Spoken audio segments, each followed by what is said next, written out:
Welcome back to another episode of Footballin' with Ben Roethlisberger. My name is Spence, and as always, I am joined here by two-time Super Bowl champion, ladies and gentlemen. You know him, we love him, Ben Roethlisberger. Been a while. Almost forgot my sign on. I'm going to be honest with you, I almost forgot the name of the show as I was going because we jumped right into it, and I was like, oh, yeah, that's right. We literally sat down you less than 5 minutes ago, yes. You about 2 minutes ago. I don't even know how long it's been. I went to Creekside today to pick up these beers. Yeah, Creekside, shout out, Tyler. Thank you for everything you do. To pick up these beers that we have for our very special guest that is here this evening. And he's like, hey, man, you guys doing all right? Like, haven't seen you. I had a guy at Golf Galaxy today was like, hey, when's the next podcast coming out? I'm like, we're actually filming it tonight. He goes, thank goodness. He goes, that's my, early morning watch. I'm like, all right, we got one. Relax. I'm sorry. We're coming. We're letting the people down. And by we, I mean you. No, I agree. Well, what's new? Yeah, you did mention we have a special guest. We do. We have a very sought-after guest, one that the fans were looking for.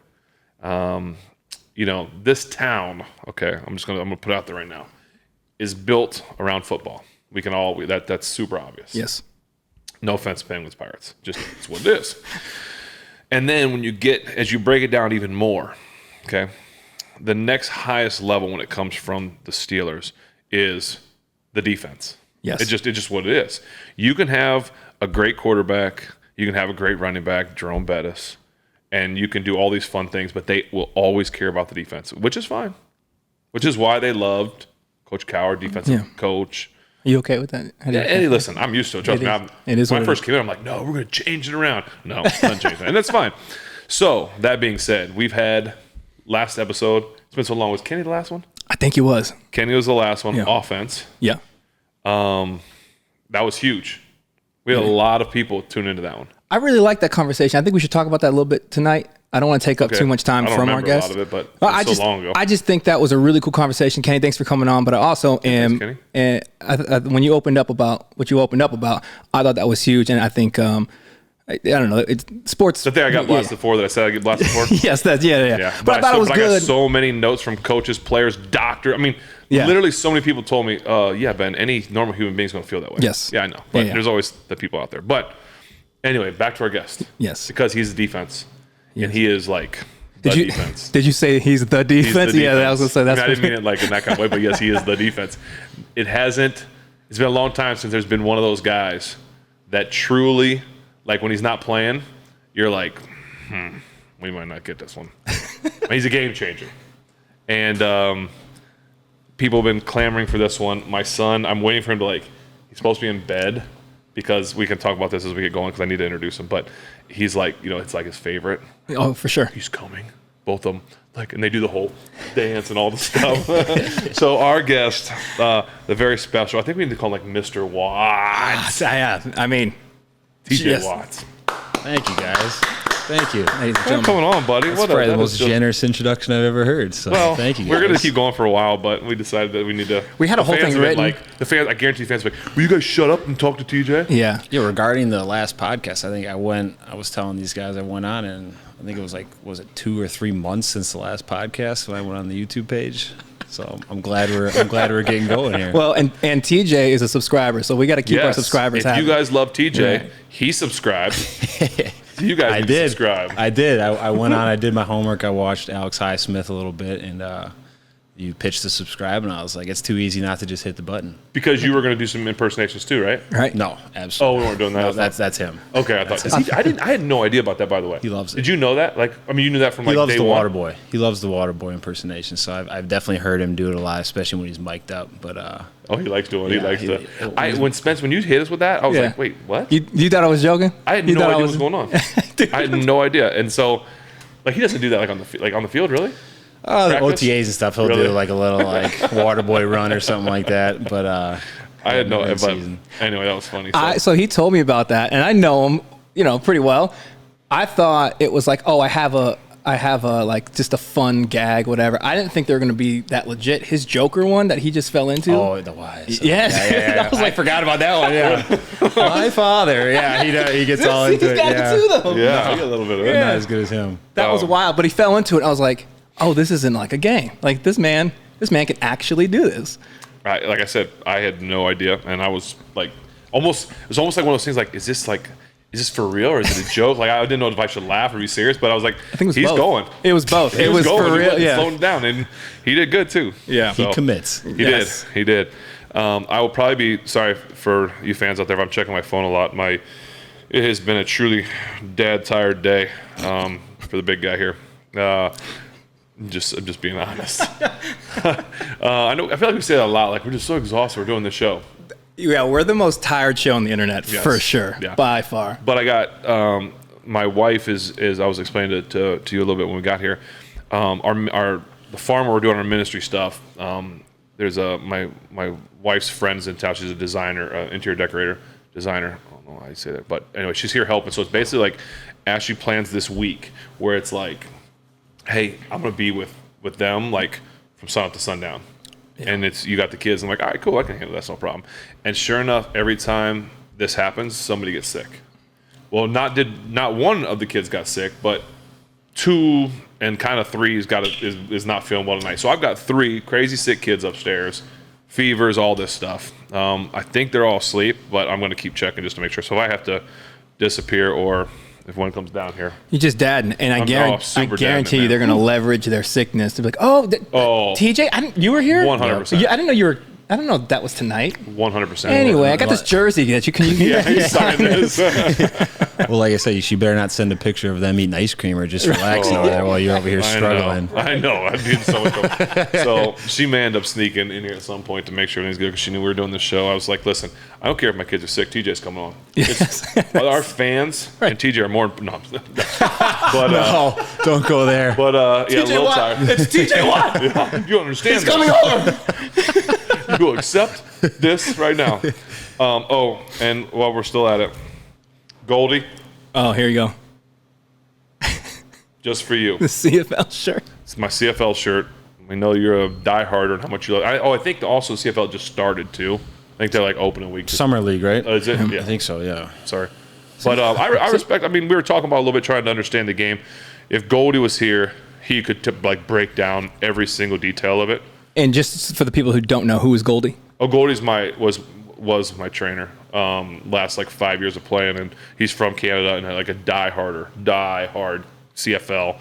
When I retired, he's like, Ben, any chance you go to CFL? Not even for his team, just taking you to join the league. Anywhere. Just the league in general. So he came back from Canada, and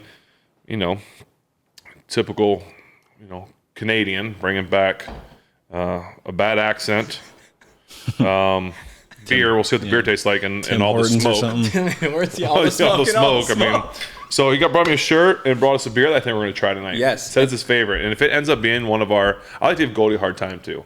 If this ends up being a really good beer, I'm not going to admit it. All right. So we'll have a little code or something like this is pretty good. Yeah. No. So that actually might be a good way to kick things off here. Okay. All right. So we got a little bit of a night, some stuff to talk about with our guests here. Yes, we'd love that. You want to dive into Goldie's beer? Let's do it. Might as well. Let's get it over with. We'll either get sick or we'll. Yeah. So we'll go straight to our neighbors to the north. What's it called here? This beer is called Lug Tread. It's already off to a great start. Lug Tread. The old Lug Tread. You really sold it too. The Lug Tread. You're like, it definitely can't be that. Well, no, because I was making sure I don't pronounce. I'm not good at the pronunciations. Okay. Pronunciations. So I didn't know if it was like a French thing that I was about to botch. I think there is French on there too. Is right? it? See? Isn't it? I think everything. Yeah. Read the contents. Actually, read it in English first. Nah. Oh yeah. Bleh. Duh. What are you putting? Sounds beer? about right. Yeah. Checks out. I'm putting barley and wheat. And you're putting Yeah. So it's from Beau's. It's got a tractor on it. So it's pretty cool. And it's called Lug Tread. It is a lagered ale. Now that's confusing. I don't know the difference between lager's an ale, right? Yeah. Dude, we've been doing this for far too long for me to still not know anything. Don't ask me. Yeah, I don't know. You know what I did try to get though for you, dude? I tried to get some Spotted Cow. That would have been awesome. Yeah, but they don't distribute out here, I know. I actually was last year we were at Shooters. The golf place, and a guy he saw my wife and I golfing, and he just drops off a 6-pack of Spotted Cow. I was like, where the heck did this just come from? What is Spotted? Forgive me. It's just like the Wisconsin. Oh, that's like the big beer in Wisconsin that everybody loves. It's like the Yingling kind of. Oh, nice. It's pretty good. It's like it's like local. Like you gotta get it there, really. Mm-hmm. Yep. New Glarus, Wisconsin. Is it like an ale? What is that? Don't it? Tastes good. That's all I know. Good. I drink that and Guinness. That's probably the only two beers that I drink. Like a real man. Real man. Yes. Unlike James Harris. I mean, does it allow? Yeah. So this is from Goldie. Goldie brought this over. It's from Beau's Brewing Company, Van Cleek Hill, Ontario. Can you smell your beer? I mean, just drink it. Go ahead. Yeah. What's it? What do you smell? Anything? I'll smell it. Getting notes of Pittsburgh. Notes of beer here. I don't know. All right, go ahead. Tell us what you think. I just taste carbonation. That's just carbonation. So Canadian. What do we got? It all tastes the same to me. It does. Does it? What's the? It's super. I feel like it's really light. Yeah, it's a. It's a lagered. It's just a lagered ale. It says it's. I mean, it's good. It's light. It's not bad. You could drink that easy. Oh. So it might clear things up for you. Yeah, that makes sense. That's totally what I thought. Yeah. Or you should store it cold and drink it fresh. So what I said. I like it. But you said it in French. Yeah. Oh, there it is. 5.2. So it's like So it's like a light lager. Yeah. Yeah, I get it. Yeah. I get it. All right, Goldie. Do you rate these then? Or Yeah, out of 10. Out of 10. You said 5.2. Is that what you said? So 5.2 is the alcohol. Oh, okay. I was like, geez, that's kind of for your buddy sending that. That's kind of low. What a terrible friend. So how would you, out of 10, how would you rate that, DJ? Tastes like every other beer I've ever drank. So 9, I guess. I don't know. Wow. Hey, It's a rookie score. 0.9 Goldie. Yeah, 9. Oh yeah, I forgot Goldie. the thing. Does that taste like Spotted Cow? A little bit. I mean, I think they all taste the same, honestly. Unless Unless there's some orange or something, or it's like a real dark one, like Guinness. Are you a beer connoisseur? I feel like being from Wisconsin, you have to have at least beer and cheese. Yeah, had your honestly share. I don't drink much. Like my wife and I aren't big drinkers. My wife will have wine every now and then. I don't know anything about wine. I'll say I'll have a glass, whatever she's having, something like that. But I usually just have 1 or 2 times throughout the off season where I'll have people over and we'll have a pool party and do it up big. But other than that, I don't really drink. For those pool parties, do you clean the pool yourself before it starts? Or I do, and I still do. Because I bounce back. I told my wife, for those of you that don't know, go look at it. That's the greatest. Was that here or was that? That was Wisconsin, yeah. Okay, yeah. So my wife says, I said, you should have seen this. I showed her, she's like had to see it 3 times. She goes, what happened? I'm like, he's standing on the edge, and did you slip or what happened? There is a sun shelf, whatever you call it. Yeah, yeah. And I was clearly to the end of the sun shelf, and I was like, the pool's clean. I was just at this point, it was just therapeutic.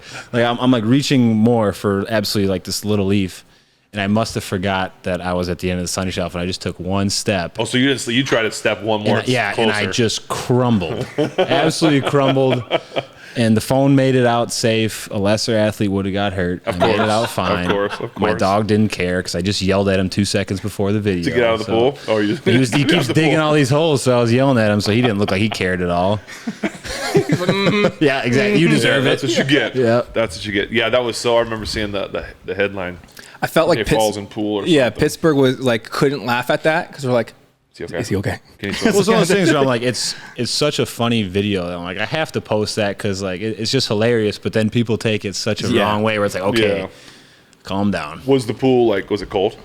No, 82 degrees. That's why it wasn't as bad. If it was cold, if it wasn't heated, trouble. Okay. That's what I was thinking. It would have been hilarious if it was you just opened at Wisconsin, it's 50 degrees out in the pool, like a polar plunge type thing. I would have been out of the pool in 2 seconds. It wouldn't have been the phone. It would have been me jumping out of the water. Leave the phone. It's at the bottom. That video was amazing. Oh, man. So, yeah, Wisconsin, is it like cheese all the time? Or you hate cheese now? All the time? Is it right? It's Wisconsin. I like cheese. I don't eat cheese just plain, cheese curds. Evan, cancel the cheese. Well, hey, if it's here, I'll try it. I'm down to hang, bro. Yeah, exactly. But cheese curds, deep fried, always. Yeah? Yeah, like Culver's is our, I don't know what you call it. Like, it's like our local restaurant. Not like local, but it's like our chain. Yeah, Culver's is great. It's like a chain fast food restaurant. Yeah. In like the area. Yeah. It's so good. I know what we're having tonight. All right. That's like the only I'm allowed to know. And you were just yelling at him for looking. Yeah. No, I have to. He sends me a menu. I have to pick it. He usually knows the beers, and I don't know the beers. Yeah. Other than that one I knew tonight. And I usually know the food, and he doesn't. Okay. But he was up there taking pictures of it for. Yeah, we're doing a cookbook. Phone eats first for the gram. Yeah, no. Cookbook. We're doing a cookbook. Yeah, we're doing a cookbook. Did you just like announce that? I'm announcing it, man. Right?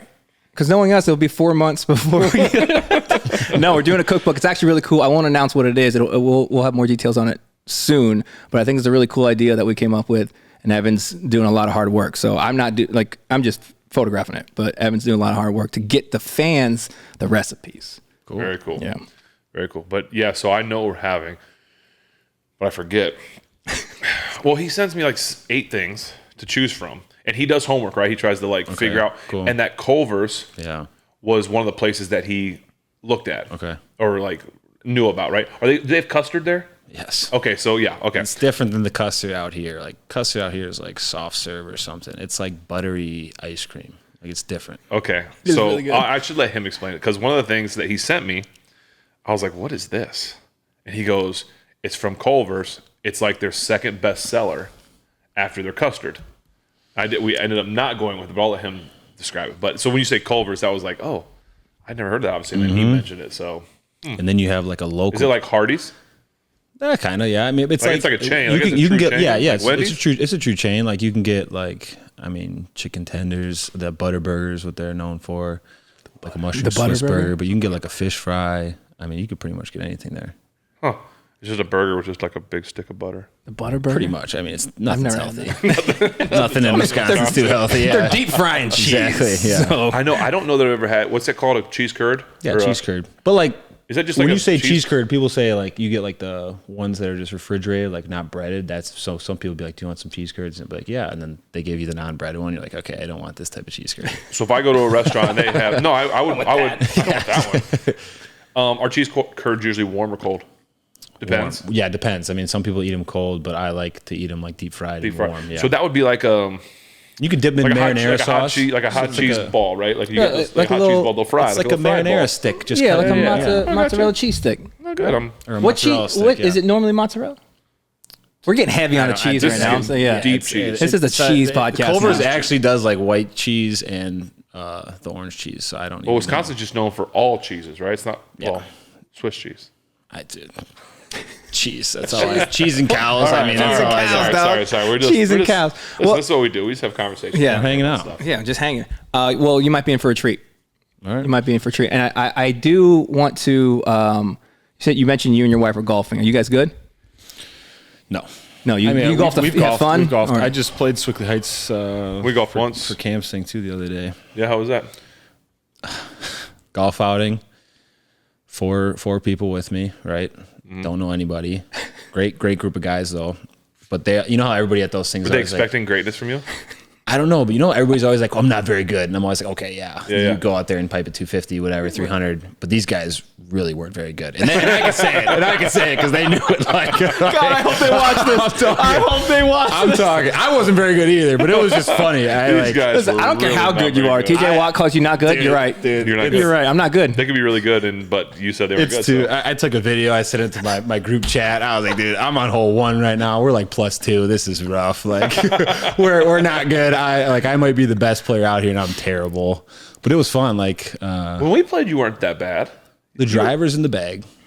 The driver's done. Why? I don't know how to hit it. The chicken wing, my elbow gets too high, too steep. What do you hit? What do you hit then instead of a driver?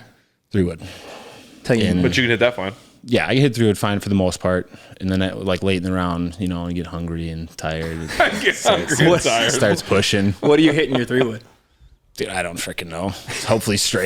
Straight. Yeah, I don't care how far. Hopefully I can find it. Yeah. Oh, but yeah. I'm like right around 100. I mean, if a great day for me is like 98, 95 at best, and a bad day is like 115. I don't know. Who wins the brothers?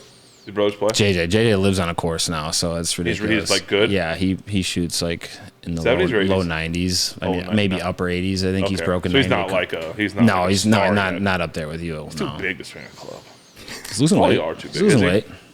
But yeah, I'm actually going out to see him this weekend. My wife and I are going out to see him. So yeah, I'm excited to. You take him on a golf? Yeah, I'm looking for strokes though. When you live on a course, you have to at least get 5. You know what I mean? For sure. At least. Well, the reason why I ask is because just recently the PGA, what is it? The Canadian Open? What is it? RBC. Mm-hmm. Yeah. And I felt like it was a good middle ground of athleticism that was happening, because the only clip that I saw from that, because I didn't get to catch it, was that tackle, that Hadwin tackle. That was unbelievable. So as a professional tackler of humans, I scoured the internet to find the lowest quality video apparently of that tackle. I would love for you to just watch this in slow motion.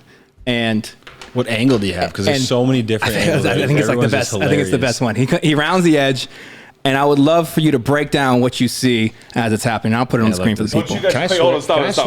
Stop. Is this clean or is this not clean? Can I say? Can I swear? Oh shoot. Yeah. Okay, go ahead. You know how you guys have? Don't you guys have a drill, like a hoop drill? Yeah. He kind of looks like he gets a little low, like a little low shoulder. Oh, he's kind of like, what's going on over there? And he's like, it's go time. So walk us through what you're watching there, TJ. I'll put it on the screen for the people. But I would love to, because the moment I saw that, I was like, I wonder what TJ watching. He's turning the corner right now. The lanyard is swinging around his neck. And he's getting sprayed with champagne. His arms out. He is pissed off right now, dude. Arms wide. He even blocked the champagne with the left. You see that? He ball searched. He ball searched the champagne. What if he would have knocked the champagne out and went? It was a clean hit. I mean, I don't know if you laid the quarterback down nice enough to avoid a fine, but I would have loved. I love that the caddy and them are looking, and at what point do they realize that was my boy? Yeah, wasn't that their caddy noticed it first. Yeah, like you see the hit. And then what was that commercial he used to do? Tate? Terry Tate, office linebacker. Yeah, like they get hit, and those two guys have to be like, "Oh, was that Jimmy? Was that our boy?" Oh, that's exactly what happened. But his boy just keeps celebrating afterwards. He's like, "Okay, dude, there's no way they knew who it was." No, absolutely not. At that moment, absolutely not. Because then they all surrounded the security guard, and he probably had to feel terrible. Yeah. Oh, had to, right? I didn't even know about that until like days later. Dude, I saw that and I was like, oh my gosh, that is amazing. And then I saw that angle of it. And I thought, when you were coming, I was like, I got to get.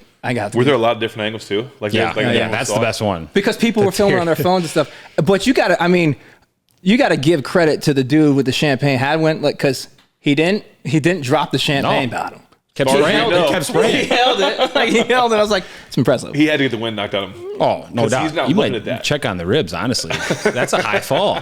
Have you ever like, this might be a better question. Have you ever hit a quarterback, or I guess I should say anybody, but have you ever hit a quarterback and like felt like James Harrison, didn't he say he felt someone's like their life left them? Oh. Didn't he say like I felt like their soul? I knocked the soul out of her. Have you ever felt like that? Like I had one in college. It was Trace McSorley, Penn State. Yeah. It was a hit where you could like heard a noise, and it was like, oh, he's probably not coming back out. Like, well, I'm not happy that he got hurt, but it was like, oh, he's dead. Like, it was definitely a message sent type of thing where you could just feel it. Would you? This would be per. I think Evan's going to be done. Would you rather? Because this is going to be a quick one. Because now I feel like you're not going for the. You can come on. You're not going for the blow up, in my opinion. Mm-hmm. I think you're ball. You're trying to get the ball all the way. So I feel like that's like your priority. I'm listening to you. I'm just looking. No, at I know. I got you. Wow, a cheese curd done right. It looks good. It's just like a pub style cheese curd. I like it. The approval. Thank you, brother. That means a lot. And a brat. Yeah. Evan, TJ, Evan. How's it going? Nice to meet you. I was just telling them. You know what they brought up when we started this? No. What's it called again? Culver's. Oh yeah. I said Culver's. He had on the menu list. It said butter burger. I'm like, what's a butter burger? So good. He's like, and he told me all about it. See, we should have done it. No, this is phenomenal. Go tell us what you got, Evan. All right. So you have a traditional brat with caramelized onions and a little bit of Dijon mustard, and then the cheese curds I did with a little bit of sriracha aioli, a little bit of spice to it, and then I did a root beer. Braised and glazed. Braised and glazed. Oh, what is the meat? Short rib. Yes. Holy and cow. some potatoes. Meat and potatoes. What kind of Like, is this the one that had the Sprecher? Sprecher, yeah. Is the brand from Wisconsin. See, he's so good. Sprecher root beer. Sprecher root beer is so good. And then just did some quick fried potatoes too, so it's just a little why not? vessel for the research was done. That's awesome. All right, that's enjoy, incredible. Guys. Thank you. Thanks, Hey, Evan, I know you won't ask a question, but if you want to text me any questions, you can, like you did last time. I appreciate that. Last time we're like, you want to ask Coach Cowher a question? He's like, no, I don't have anything.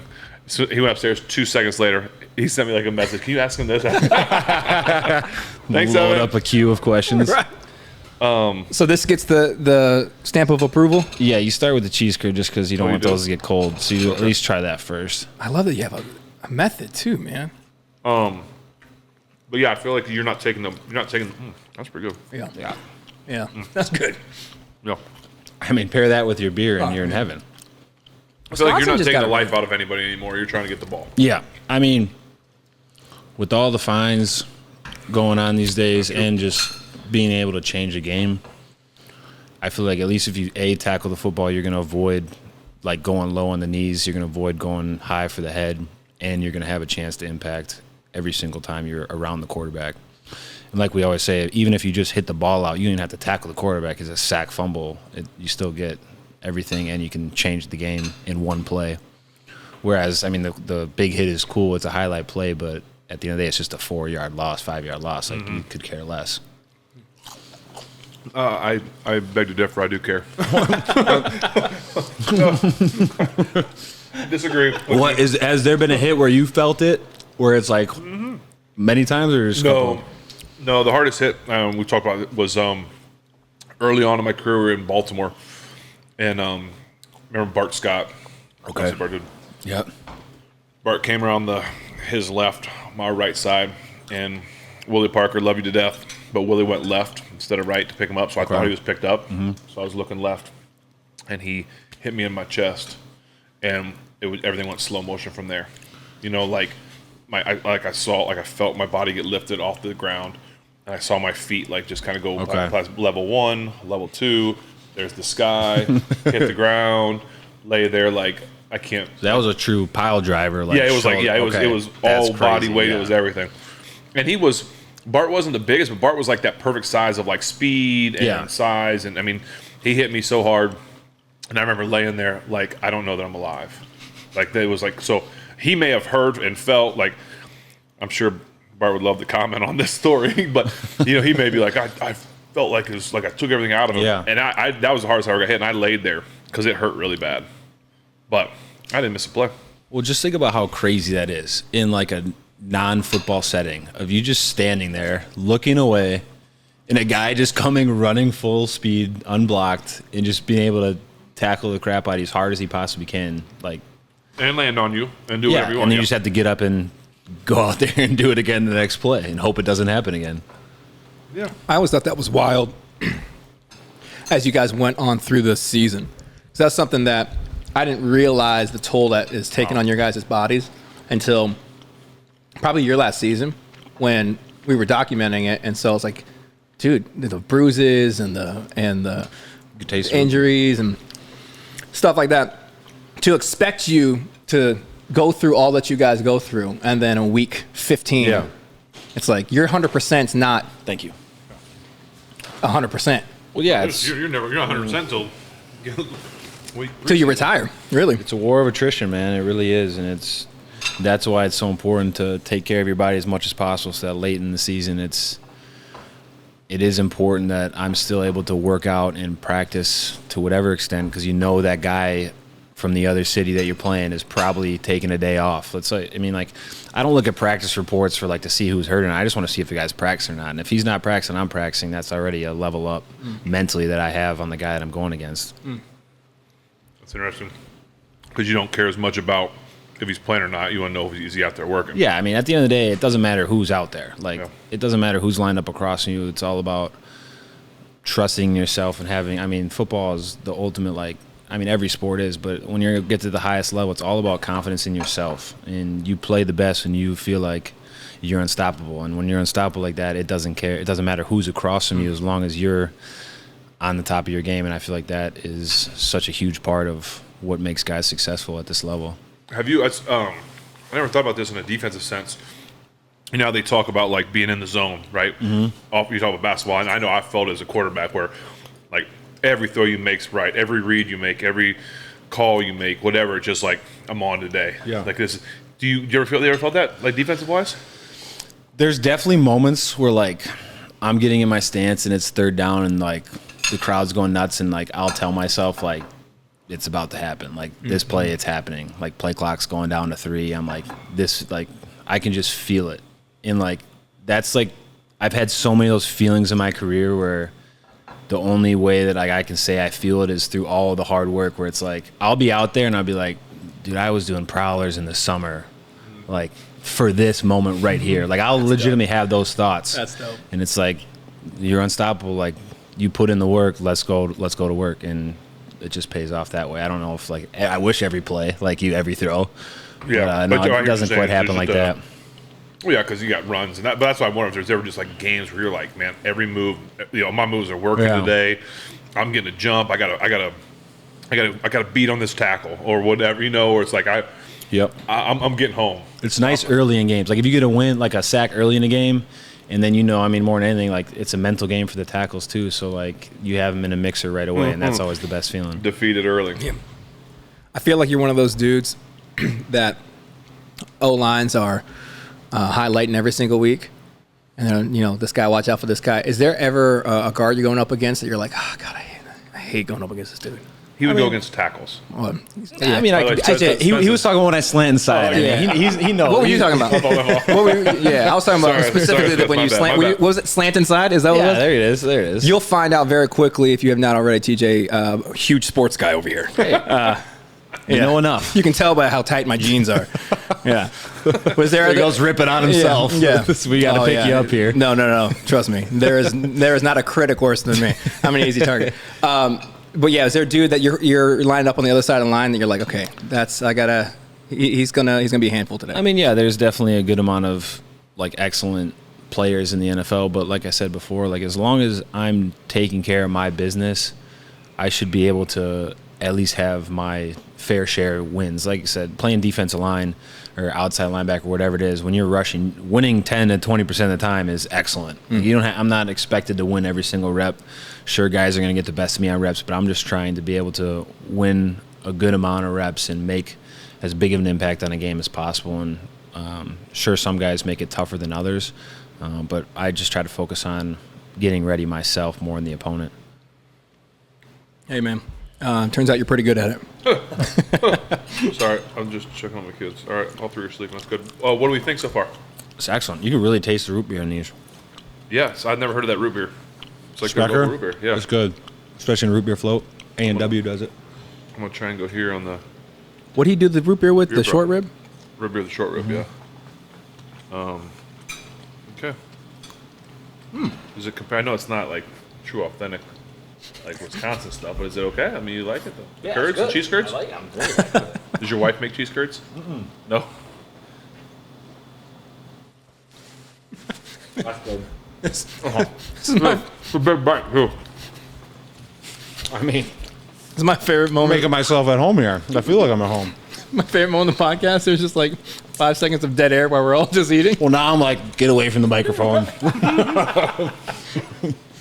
Just blame it on me. I'll take it. That's good. No, It is good. All of The mustard is The really brat's good, gone. man. The brat is gone on my plate. Oh. You like the brat? I did. Big fan. I think it was made with icy light beer. I think That's right. He did use that in something. Put it in somehow. beer. Yeah. Beer, bro. Beer brat. Beer and cheese brat. We're not counting calories today, boys. So I use small portions. Yep. Are you typically doing that though? Are you? I would imagine you're on some kind of plan, like meal plan. Really, I mean, back home, I usually have like a meal plan or a meal prep chef. How many calories do you have to consume? Dude, I don't even know. I used to, like during COVID and stuff, you'd track it. It was like in the upper two, like 3,000, 4,000 some days. But Really? honestly, I just go off a feel. I mean, you get so caught up in all the numbers, and that was like the Whoop kind of thing. Like you'd sleep so good, and they'd tell you slept terrible, and it's like, okay, well now mentally I'm all messed up. So I stopped. Like I just go off a feel and like try to eat as healthy as possible, but also not be so like stuck when I eat something like this. Like, it's all right. I work hard enough to if anyone knows you work plenty hard. Are you a guy that, like, when you're done, like, you have to try and keep it on?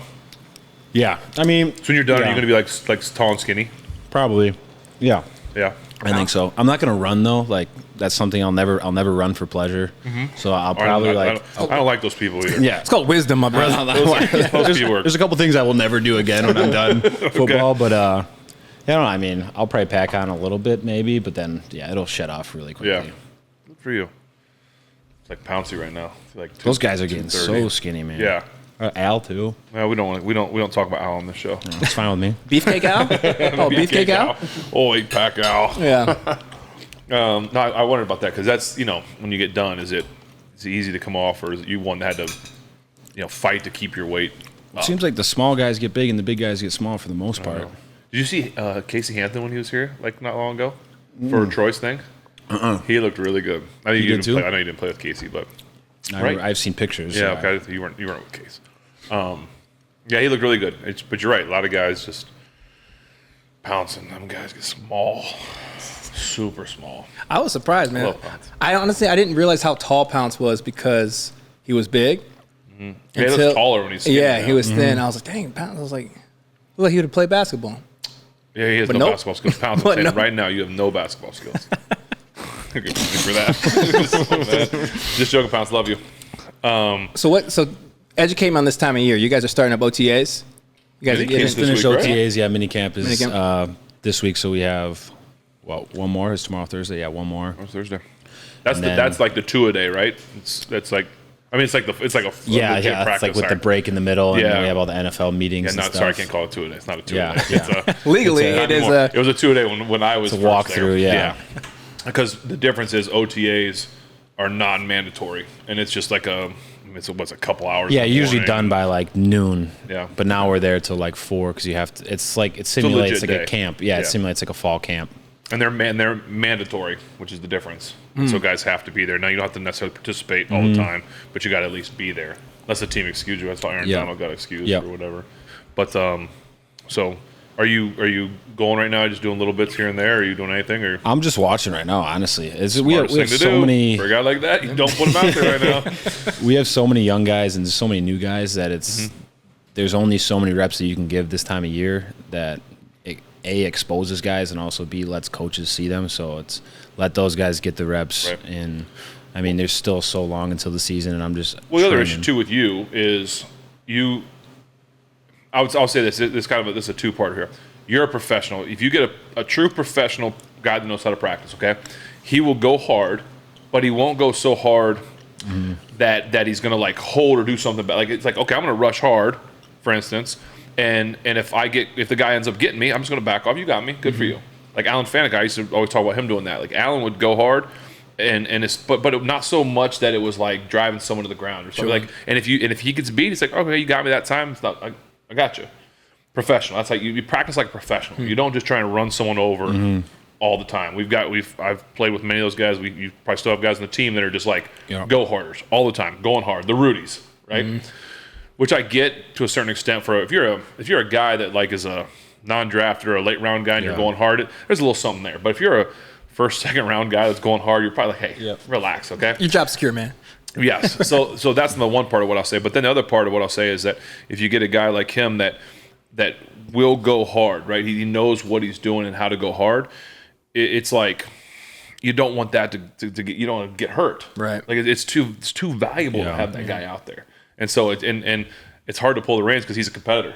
So if he gets out there and he's got a chance on like a 7-shot or some sort of thing, you also can't reel that back in. Right. That's the problem. Like OTAs, like they'll say we're getting 4 reps and you get like 1 or 2 reps and you make a play and like Coach T or like someone's like get him out. Like can't have him go because as soon as you make one play, it's like all right, let's go. Like open the floodgates. Come on.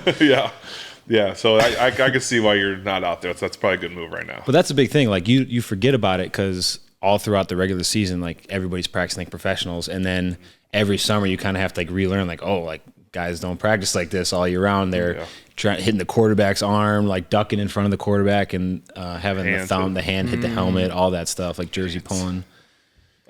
7 will get you 10. You remember 7 will get you 10? 7 will get you 10. So like the number 7 rule on Coach T's board is like no bull rushing. And 10, the rule 10 is no fighting. And the O-line used to always say 7 will get you 10. So we bull rush, they're going to fight. No, there has been fights. No. My rookie year, it was like, hey man, like let's get in the fight before Latrobe. Like let the guys know. I feel like Cam fights like every there's usually couple weeks. one, but I mean that's one play and get him out of there. He's too old. He hasn't had the chance to fight yet. Exactly. He hasn't had the chance. Come to Latrobe, he'll be fighting for sure. Yeah, we're actually going to. Kai's got the official invite to do this show up at camp. Oh yeah. So we'll be Is that what we're doing? Nice. Yeah, maybe we'll do a play-by-play. We'll do some play-by-play. We'll be like, TJ coming around the edge, gets in there. Oh, we hit the quarterback's arm. He's in trouble. Nope. Well, do you remember? I think it was my rookie year at Latrobe. It was like our first or second day in pads. Bull rush in 7 foot onto your foot. Someone's the tackle's foot stepped on your foot. I'm not going to name who. Yeah. Alvanueva, but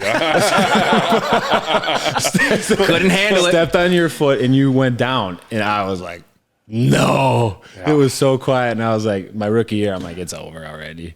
Did you have to throw hands after that? No, it was too quiet. We were all like, no. There's nothing worse than when a guy is like, a lineman's like getting pushed, right? And he's backing up, and so he's trying to stop, right? So he's trying to dig in, because at some point he's like, I got to stop. Like I have to do something to stop this guy. And they just keep like digging their heels in, but they got to get their feet up. And so that heel just hits right on top of your foot. And it's like, they're big and they got plus weight pushed on them, and it just drops you. I mean, not all the time, but a lot of times. And right on your toe, because it's not like it's, spikes, right? You're on cleats. And cleats have little, it does a tennis shoe. Like, tennis shoe is going to disperse it, right? You got these spikes that go right in. Oh, yeah, it's still going to hurt. It's like 300-pound dude. No, that was awful. Yeah. Is fighting in practice somewhat seen as like a badge of honor? It's like, hey man, you got to get in there and see that you can handle your business. It's a fine line. I mean, because a couple years ago we had a guy that was just fighting every day, and it's like, okay, like the first day we're like, let's go, like it's awesome, and then the second day it's like, all right, Cam. And third day, no, he's fine. He can go as many days as he wants.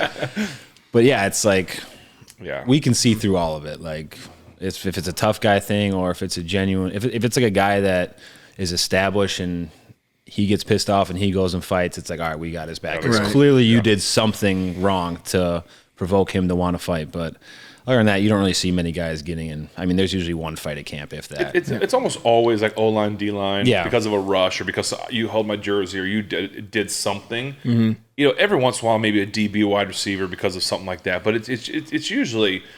And usually it's just a bunch of pushing and stuff, and someone will grab someone's face mask, and then both face masks are grabbed, and guys are swinging it. I always tell Pouncey, don't punch someone in the face in a face mask with your hand, please.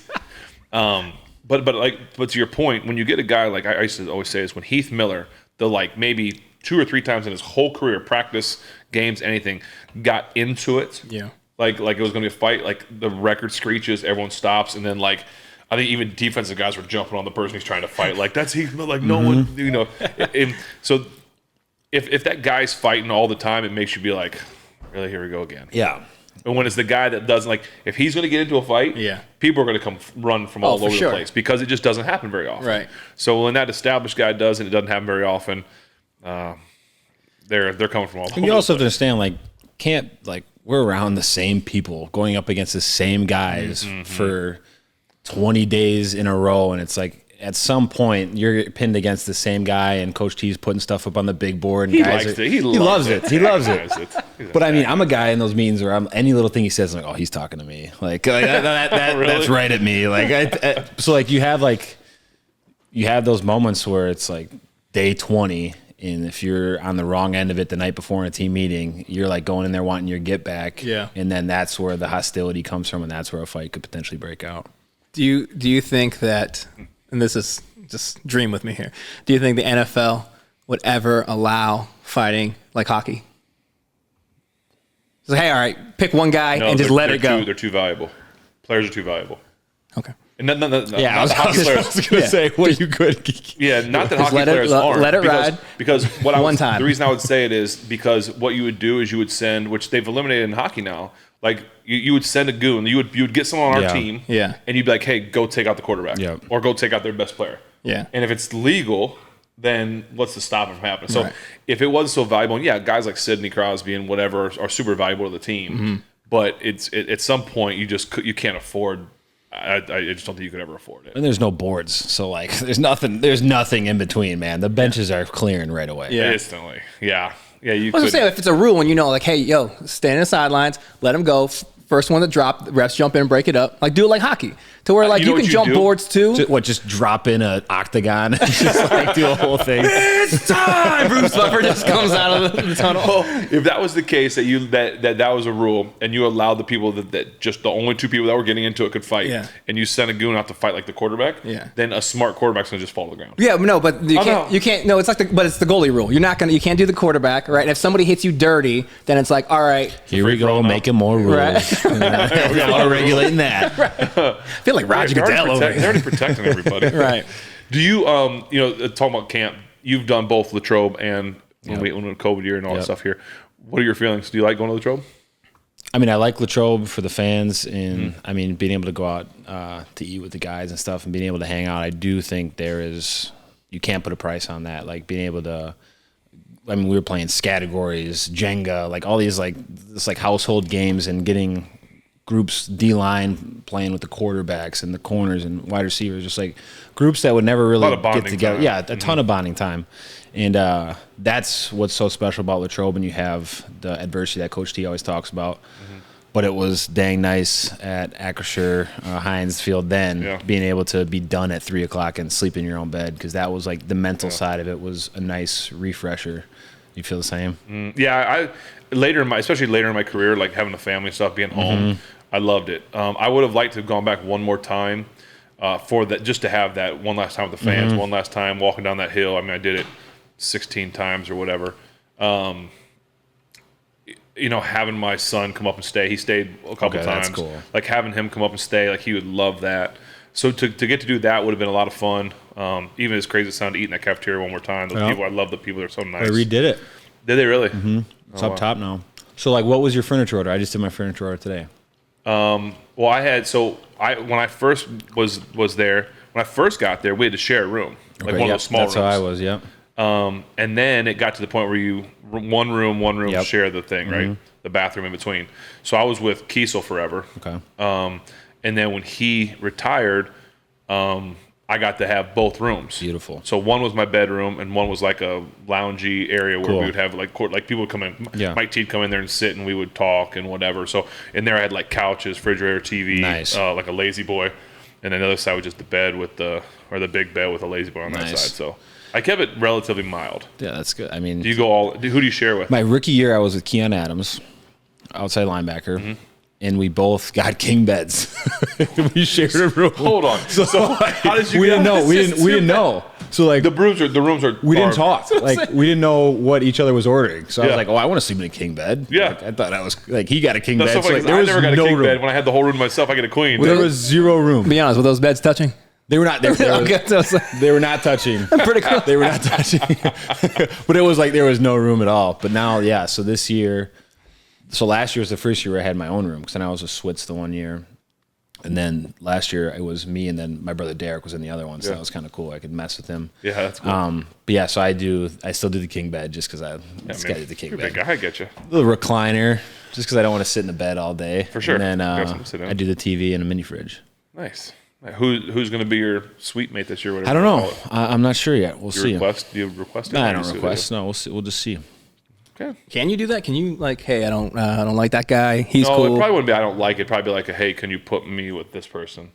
For him, they'll do it. Yeah. But like Cam Hayward has that room now, or he has a room where it's kind of like you had like a lounge room, and that's where like we do the Jenga and skis. That's where we hang out most of the time anyway. It was a great, like when I asked Omar to do it, I was like, hey, can I get this room? And then like, we can have quarterback guys in there and stuff like that. And it ended up being awesome. Like I said, as much as Coach T and Rand, like they came down there and we would talk in that room. It was just nice. So it's good to have good bonding time there too. But I tell you, you talk about that, the bonding time. Like I think I spent more time talking to guys like on the golf cart, like to and from, like guys I didn't know, because you can't control who you go on the golf cart with.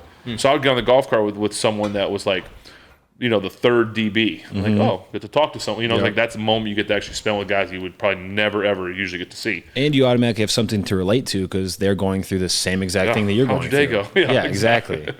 Yeah, there was were you ever here when we were allowed to have your own like vehicles at camp? What year is this for you, by the way? Was that when you had that remember you had like a white hoverboard looking thing? The golf course. Yeah, I remember that. Yeah. And then Bud had his own golf cart at one point too. I was like, this is getting out of control. Yeah, you got out of control. Coach Gower was always like, no one can have any of that. And then really? Coach kind of allowed. Then I remember the first person I remember was Shamarko Thomas. Were you here with Shamarko? Shamarko was a safety, and he was the first person I ever saw on one of those hoverboards. Right, that's a 2-wheel thing with you stand on it. Okay, yeah. Like he would like ride that thing like everywhere, and I'm like, this thing's crazy. Like that would have been however long. With the hills and everything, that's kind of sketchy. I'm telling you, he was on that thing all the time. So, but yeah, there used to be all kinds. I had I don't even know what the brand is, but it was basically for a golf course, and it was a surfboard, with wheels, and you would like put your golf clubs in the back. But it was like, and I think it had like a something you hold on to, but you would just like ride a surfboard with big wheels, and it'd go through the grass. It was like made for a golf course, so big tires and stuff. And I rode that thing around. Yeah, it was pretty cool. That company let me use it for a camp.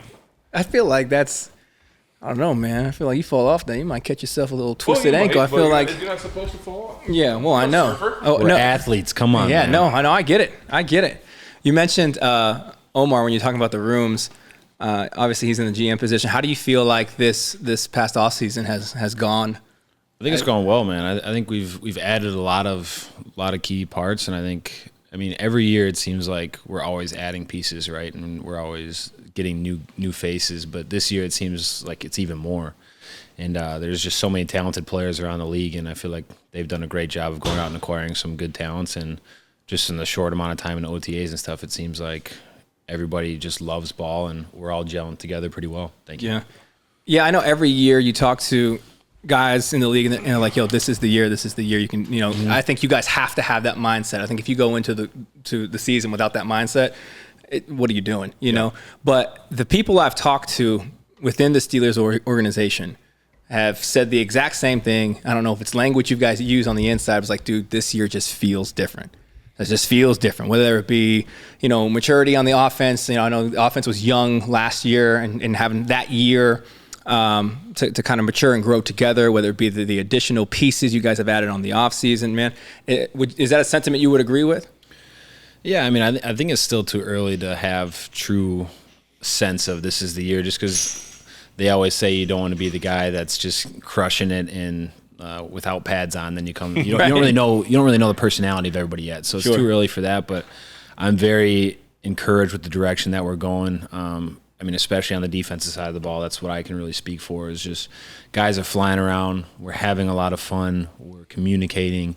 And making a lot of those splash plays. And that's all you can really ask for this time of year, and just continue to get better and build off the communication, because once you're in the stadium at a home game, you can't really talk to each other. You just have to use signals and stuff. So it's important to get the eye contact down and just the communication side of things down this time of year. Was it because we asked Kenny this and I felt like I was allowed to ask it, not from like the point of view of like this is our show, but because I've been in those shoes. And when I asked him, I forget exactly how I asked him, but I said, I think something along the lines of, did you ever feel, Kenny, frustrated as an offense, being that you guys were all young and new and struggling at times, knowing that the defense was more veteran guys, some big-time players yourself, Cam, Minka, just to name a few. Like, did you ever feel, was there ever pressure? Did you ever feel that you were letting the defense down in terms of, like, we can't put points on the board and the defense is shutting them down? And I like I said, I've asked that question because I know there's times that I've been on the sideline where the defense is just playing unbelievable. Not just one game, maybe like a 3, 4, 5 game span, and we just can't do anything on offense, and it's super frustrating.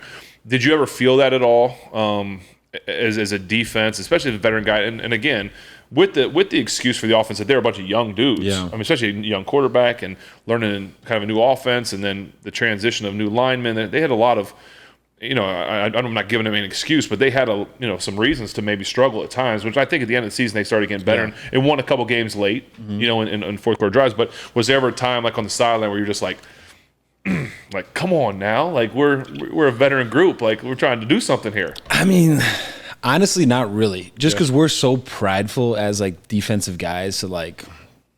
No one can go down the field. Like this every time it's like this is what we train for. Like this is like 7 shots, like balls to 2. It doesn't matter. Like I think that's kind of what makes the mindset that we have is just like it really doesn't matter because if we take care of business and we hold them to 0 points, we feel that we have an opportunity to win the game. Or if we hold them as little as possible, or if it's a flip field, it's like, well, how can we either get a turnover or hold them to a field goal? And like I said, it was cool towards the end there to see some of those game-winning drives and stuff, and that's only going to continue to grow and get better. Right. But, I mean, as a defense, you have to just play the hand that you're dealt, honestly, and we just go out there and try to get rid of as much risk as possible, and if we can turn the ball over, we do our best to do that.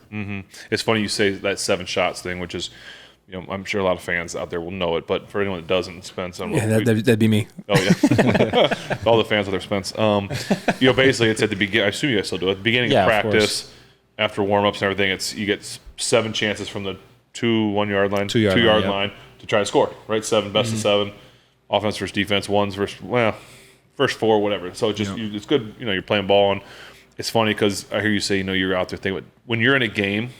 And they get to the 1 or 2 yard line, are you thinking like this is what we practice all the time? Yeah, that's literally what we're saying. Really? Like this is 7 shots because it is funny. Cool because the reason why we do 7 is because there's a winner and a loser. So 7, it's an odd number, and then it's because of me. Yeah, I mean that might be why. That might be why. Maybe it's changed. I know it. Anyway, it's gonna be 8 shots now. Yeah, but yeah, it's. There's so many, like, you don't realize how many times we're in that situation until you're like, holy cow. But we do practice it. And when we make those calls every day, and the calls are pretty similar. So, like, once that happens in a game, we already know the list of calls that could be coming in. So, and we've seen as many mesh and rubs as you can possibly see. The shovel passes, all the fancy stuff they like to do down there. Yeah. But so we're prepared. Because I never, like, when I got into a game and we were on the 2, like that never came. Like it was just like, okay, what I got to do to score? Yeah, like I never thought, but it's it's just funny. It was 2 totally different exactly mindsets. Like I'm thinking about so many different things, and the other thing that was difficult too, to be honest, in 7 shots is that when we would practice it, like the defense that we saw, all 7 of their defensive calls, we weren't going to see one of those on our defense because it's so much different. Now y'all might see a similar like shovel pass or a fade ball or something, but we weren't going to see the same defense. So it was kind of like, all right, let's just compete to have some competition and like let's get it over with. But it was so you might see like a cover 0, some of that stuff, but there would be times that we're like, okay, or this team we're playing this week doesn't go 0. Yeah. And you guys like that's one of your staples. Yeah. And so it was like just so frustrated, like really, what are we doing? Like we don't have plays designed for or whatever. So that's the competition, what it does at the beginning of practice is cool. I'm glad to know it still gets them going a little bit. What do you think? He's just down here drinking beer in a basement? Yeah. Come on, man. You can't turn that off. We've had many battles over here. We sure have. Are there any? I'm going to pass this down as we get into this next beer. This looks like sour from here. I can't promise you anything, my brother. This was sent to us from the good people over at Hitchhiker Brewing Company. They are local to Pittsburgh. And I thought it was fitting. It's an IPA, it's an India Pale Ale, so it's going to be a little bit more bitter. I thought it was fitting because I feel like the name of this is something that a lot of QBs in the league probably refer to you as. This IPA is called Bane of Existence. So I would imagine it probably fits nicely if it smells delightful. You're hunting them down. Try it. It's definitely different than the other. Yeah, that's what I was They don't all taste the same. Okay, yeah. That's what I was thinking when he said they all taste the same. Yeah, like, wait till you get some of the other ones we got. I knew I had that one This dialed is a little stronger. Do you like that? Like the taste is a lot different, right? It's hoppy. Yeah. Do you like that or not like that? I'd like it for like 1 glass. I don't think I could. You're not gonna, the first one I could drink multiple of. This is just like a 1. So 1 enjoy it. Okay. Yeah. So it's 6.6% alcohol. I don't have an IBU, but Ben, if you like it, there's 3 more of them in your fridge. Hitchhiker, thank you. That's really good. Is it? Yep, really good. I could drink a few of those. I enjoy it. Especially with some this food, it goes down. Yeah. I feel like people in Wisconsin would love this. Probably have some good IPAs in Wisconsin. Do they have IPAs in Wisconsin? Yeah. I would think so. I feel like they're a bunch of tough guys up there. Yeah. People, I shouldn't say tough guys. So how would you rate this out of 10 there, TJ? Do you like it better than the other one? It's so different. Yeah. I know, but what's the point? See, I feel like this one has more substance, so I should like that one more. Well, the other one was a little more just like kind of water with like carbonation. Yeah. So like, as a connoisseur, I feel like, yeah, a little jab at your guy. But Appreciate it. Goldie? I think that's slightly worse. I'll go 8.8. This one's worse. Because you'd The want other one was because a you nine. like I drink more of the other one. You drink okay. Yeah. So I never gave a grade on the first one. I'll give it a 1, Goldie. Well, I give it one loony and a toonie. This a 1 loony and 1 toonie. Yeah, 1 toonie. No, I'm going to give it a 1 for Goldie. Okay. I love you, Goldie, but I'm going to give you a 1 for you. But in terms of like Canadian beer and the lug tread and the brewery and all those people and the CFL, I'll give it a 7.9. Here you go. Okay. I love how you lumped in every Canadian thing that we talked about. Those people, 7.9. And for maple syrup. Yeah, and for maple syrup, hockey as a whole, the second city, all of that stuff. I guess a 7.9. Goldie, 1. Goldie 1. This Hitchhiker Bane of Existence, I like this like an 8.5. Oh, wow. That's a high one. I like it. What's the highest number we've seen? We've never seen a 10. 10s don't exist. No 10s are unicorns. Yeah. Mr. Coors Banquet. Well, James Harrison did drink a unicorn sprinkles beer, but it's not like the unicorn 10.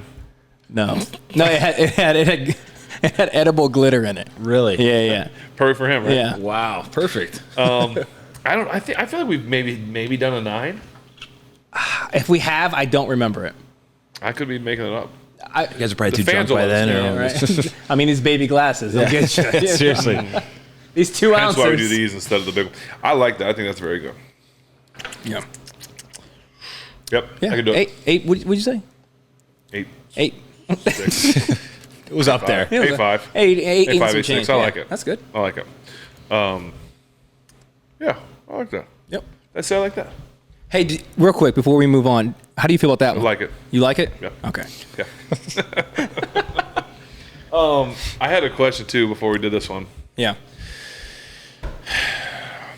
I forgot what it is. It's okay. That's totally okay. Oh, I mean, not really. I thought of something though. You were talking about your wife. She's not the cook in the family, or does she do a good job? She doesn't do the cheese curds. Everything's healthy, like really healthy for the most part. But yeah, because she's a better athlete than you. I mean, probably part of that's probably part of the reason. Honest, I okay. mean, we're very competitive. We can't even like you don't do anything like we can't do anything because last week Kenny we talked about Kenny's wife's smarter. Yep. Obviously, Princeton, she right? went to Princeton. Yep. And yours is probably a better athlete. Well, she graduated too, my wife, so she's smart. Yeah, so she's smarter and better athlete. Yeah. So do you guys compete? Like, what's the go-to game at home? Is it like heads up? Like, what is it when we're like, okay, tonight's the night where it's going down? Well, we play rummy cards, Oh. like King's Corners cards, but we'll do like the Bino, which is like the flick kick soccer game. Oh, yeah, dude. We compete at that. Like we went golfing on Friday night. Is she beating you? We get there and I'm like, are we having fun tonight or are we competing? She goes, we're gonna have fun competing. And I was like, oh, it's like, well, one of us feel like that. So One like, of us thought about this. but like, it's everything always turns into a competition. We're very even at golf, honestly. Like we're usually within 2 shots of each other. So does just as you know, so this show does a lot of like we try to we lump in our faith, our family, some marital things. Does the competition, is it healthy for the most part? Yes. Does it ever lead to like, you know what, you sleep on the couch tonight? No, never that Okay, far. We're okay. always good about it. It's just like, especially in golf, like if I'm ahead, I'm like, I'm up 2 strokes on you in this last hole. Just like you have to eagle this or something has to happen. She's like, well, that one drop was a little far up. Like it's like, oh, so now there's an asterisk next to it. Yeah, okay. exactly. Yeah, I was gonna say, are you guys chirping at all? Yeah, of course. Like back home in Wisconsin, we have a ping pong table in the basement. We're ping pong before dinner. Like we just always. We enjoy hanging out together, but we always enjoy like some sort of competition. Now, do y'all partner up when it comes to like things like with the family? Cornhole, it's game over. I knew it was coming. Yeah. Cornhole. Because JJ's married to she a soccer player too? Soccer player. Yep. So is it like who's the better couple? That's a good question. Well, we're going out there this weekend, so maybe we'll have to challenge them to a cornhole. Can we put money? Maybe we'll live stream it. Yes. We can arrange it. My money's on you guys. We can arrange it. It's a good bet. I would like to put $100 on you guys. I'd like to put $100 on us as well. I'll put $100 on the Watts. Let's do it. On the Watts, yeah, that's smart. That's smart. Whoever wins. Yeah, on the Watts. I wondered if that would be like, are they competitive? Like, is that the same thing as you guys? Like, yeah, you know? but I mean, like, I don't know much. Like, I don't know if they golf nearly as much or do the. I just wonder if there's the. If but I'm sure they are. I could just see like, it's like you walk in the door and it's like, not really talking. Like, we doing this? Well, that's the initial question. Is perfect. Hey, are we here to have some fun, or like are we trying to bury each other? Yeah, I like that. I love that. Set the boundary. I can't imagine living. So my wife is super competitive, but she's too nice to let it out. Okay. Yeah. So she gets it out. She does kickboxing, right? And so she owns a studio in Sewickley here, and she gets it all out there. And she comes home. She's Bag and bar. Yeah, bag and bar. Well, I think Danny's been there. I think I've heard of it. Oh Yeah, I think your wife just went. Yeah, I was gonna say I feel like I know she did because she told your wife that she was coming on the show. Oh yes, that's right. Your wife. Yeah, she goes to so many different places. I totally forgot about that. Sounds like I've heard that before. I don't listen to everything, but I've heard that before. So that hits me last week. Danny goes into Bag and Bar, tells my wife. She finds out that we're married, and tells my wife, like, "Oh yeah, TJ's going on that show next week." I was like, "Oh, he is." Spence calls me like, "Is TJ coming on the show?" I think so. Yeah. Dust your microphone off. I know it's been 3 months. Exactly. Yes. So thank you, Danny, for letting us know. Yeah, that's so funny. That is so funny because you guys have only been married for a couple years, right? We've been married. It'll be a year in July. 1 year. So yeah, but we've been together for 6 or 7 years. So. Yeah. Congratulations, man. Thank you. It's exciting. And you don't have to divulge us. We have kids in the future.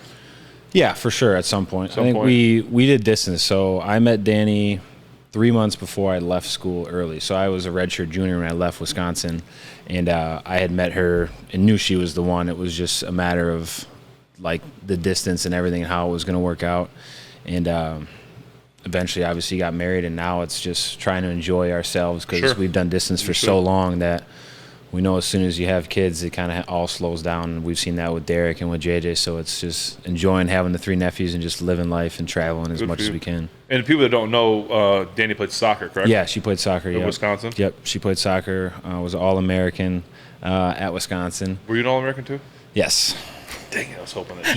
Not going to get that one on. I assumed, but I was hoping maybe you were second team or something. Yeah, I'm very proud of her and very thankful that, I mean, she could still be playing right now, but it's just the logistics of traveling and being away from your loved one is never fun. So she sacrificed a lot for me to be able to chase my dreams. So I'm very appreciative of that. Is she from Wisconsin? Yeah, she's from 15 minutes down the road from me. way. Yeah, growing up. We never met till college, so it's pretty crazy. Yeah, that's awesome, man. Unbelievable. Was there ever, speaking of college real quick, was there ever a doubt growing up where you were going to school? Yeah, you guys for sure. Wisconsin fans though? I mean, growing up or not really? So growing up, we never really I mean, my grandpa was a Packer fan, so all we'd hear is him yelling at the TV for them running the ball on 3rd down or something. I didn't really watch exactly. Throw the ball. sounds like a wise man. He was on something, and the TV didn't hear him. But we were just I admired my brothers so much. So it was just when they were on the youth football team and I was the water boy, my dad was a coach, I was just trying to get the drills ready, and I just wanted to be that. And then when they were in high school, it's I just want to be the high schooler. And then I didn't even really know about Wisconsin until JJ went there, and then it just kept building. We never watched NFL until JJ got in the NFL, and then it was just kind of just steps to it all. It wasn't it wasn't you grew up. I'm going to be in the NFL. Yeah. No, it was more I just want to be the best at where I'm at right now. Was there other sports? Did you play the sports? Yeah, so growing up, we wrestled until 5th grade, played baseball, basketball, football, track in high school, all that stuff. So I think that's what we were talking about with Derek, and nowadays it's hard for kids to play multiple sports because it seems like every coach wants to have the kids all year round, and it's 6-year-olds. It's that doesn't make no sense. Don't do it, parents. Let them play as much as they can early and often. How do you even know what you like if you can't experiment all the other sports? That's a very good daughter point. will be like, "Hey, do you want to try this?" Yep. We almost tell her, can you finally just I'll be honest with you, babe, that's not really your sport. Let's try something. Let's move on. But you at least got to give them the opportunity to do it. Yeah. And I saw someone today that his son plays baseball, and we were at a basketball camp for the kids, and I said, hey, I knew the baseball season just ended for the kids. Mm-hmm. I said, you got a little break till summer baseball, or what's next? He goes, oh, we got to turn this weekend. I'm like, holy cow! It just never stops. Never stops. How old you said? 9. It's like AAU for every sport now. Every sport. But how do you develop all these different types of handout? Like, you can tell when someone has played multiple sports just because, like, it's like we're not professional basketball players, but if you pick up a basketball, you can shoot a basketball easy, or like you can throw a baseball. It's like because you did that growing up. Now it's like you don't want to hand a kid a baseball, and he's like, well, I don't know how to throw this. Yeah, you know what I mean? That's kind of embarrassing. Yeah, I was funny because another kid that was playing catch with my son during Bailey's softball game, he was throwing a football like a baseball. Okay, and I was teasing him because I know him well enough that I know his dad's the coach, and he was throwing it, like you're supposed to rotate this way, and he was throwing like it was the ball wouldn't spiral. And I'm like, I told the coach, I said, Coach, yeah, teach your son how to throw a football? He goes, no, he throws a baseball. I said, okay. He was okay with it. Yeah, he was joking. It was all good fun, but he was throwing it just like a thing that made me think of that. But good kid, so it's all good. Yeah, that conversation is very interesting to me. Sports? Well, and with the kids, man, because it's like you have. Like TJ, you bring up such a good point of like the diversity of the sports, teaching you things you can't learn in one sport. I figure if you're playing, I don't know when you start, maybe T-ball 5 or whatever, I don't know, and you play that all throughout high school. It's at what point have you done that so much at like really a professional level time commitment that you're like, dude, I don't even you get burnt out. Yeah, I don't enjoy it. I've run a lot of people. I'm sure you did too. People that were super talented. That were like, I'm done. Yeah. Well, and the problem too is like you have kids that are developed so much earlier. Like, dude, my dad's big thing was always like, you don't have armpit hair yet, you'll keep growing. Like, you know what I mean? Like, it was always like that kid's dominating. He's like, yeah, you seen his underarms? He's got full hair on his underarms. Really? That's why he's dominating right now. Like, you're gonna keep growing. He's not.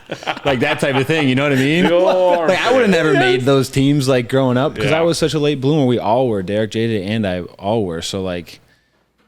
You could destroy fifth grade, but you don't really know the trajectory until you play it all the way out until high school. I feel like we all had that kid in high school that was, or maybe not even high school, I should say, like in the 6th grade, that was like, 6'3" in 6th grade, and you're like, this dude's going to be a 7-footer. And he's going to dominate everything. And then by your senior year, he's still like 6'2". Well, he's like same height. He's 5'9" now. Yeah, you're like, wait, how the what? He's got all the rec records, Yeah, for sure. For sure, the YMCA records and everything. I had a dude in my high school had a full. He looked 45. Like he had a mortgage and 2 kids. He had a full. Was his name Cam Hayward? He had a full-fledged beard. Worked construction. Brian Beau. Yeah, it was wild to me. Yeah, his son's huge. Because Coach T always puts up like in season, he always put up a picture of someone from high school, like in the team meeting. Really? Oh no. And he like put up a picture like Cam Hayward in high school, and it's like it looks like him now in like a blue jersey from like Georgia, and I'm like, dude. That's not even fair. That's ridiculous. You imagine a lineup across, like, oh boy, like you're like a freshman, like offensive lineman, like first year playing, like line, you're excited, and then that guy walks across just like breathing sweat, snot, and you're just like, nope. It's like I was just taking an algebra test, and now I'm out here playing you. Like this is the worst day ever. Oh, that's so funny. Were you? So I heard you talk about the Packers, like.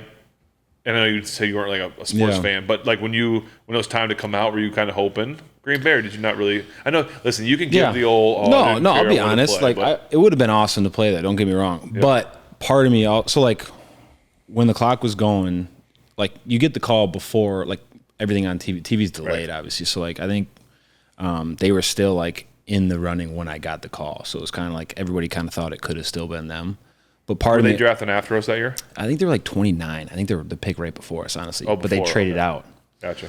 But like, I also tell people all the time, like, I went to school in Wisconsin, high school, obviously. I grew up in Wisconsin, and then I went to Madison, which is only like 45 minutes away from where I grew up.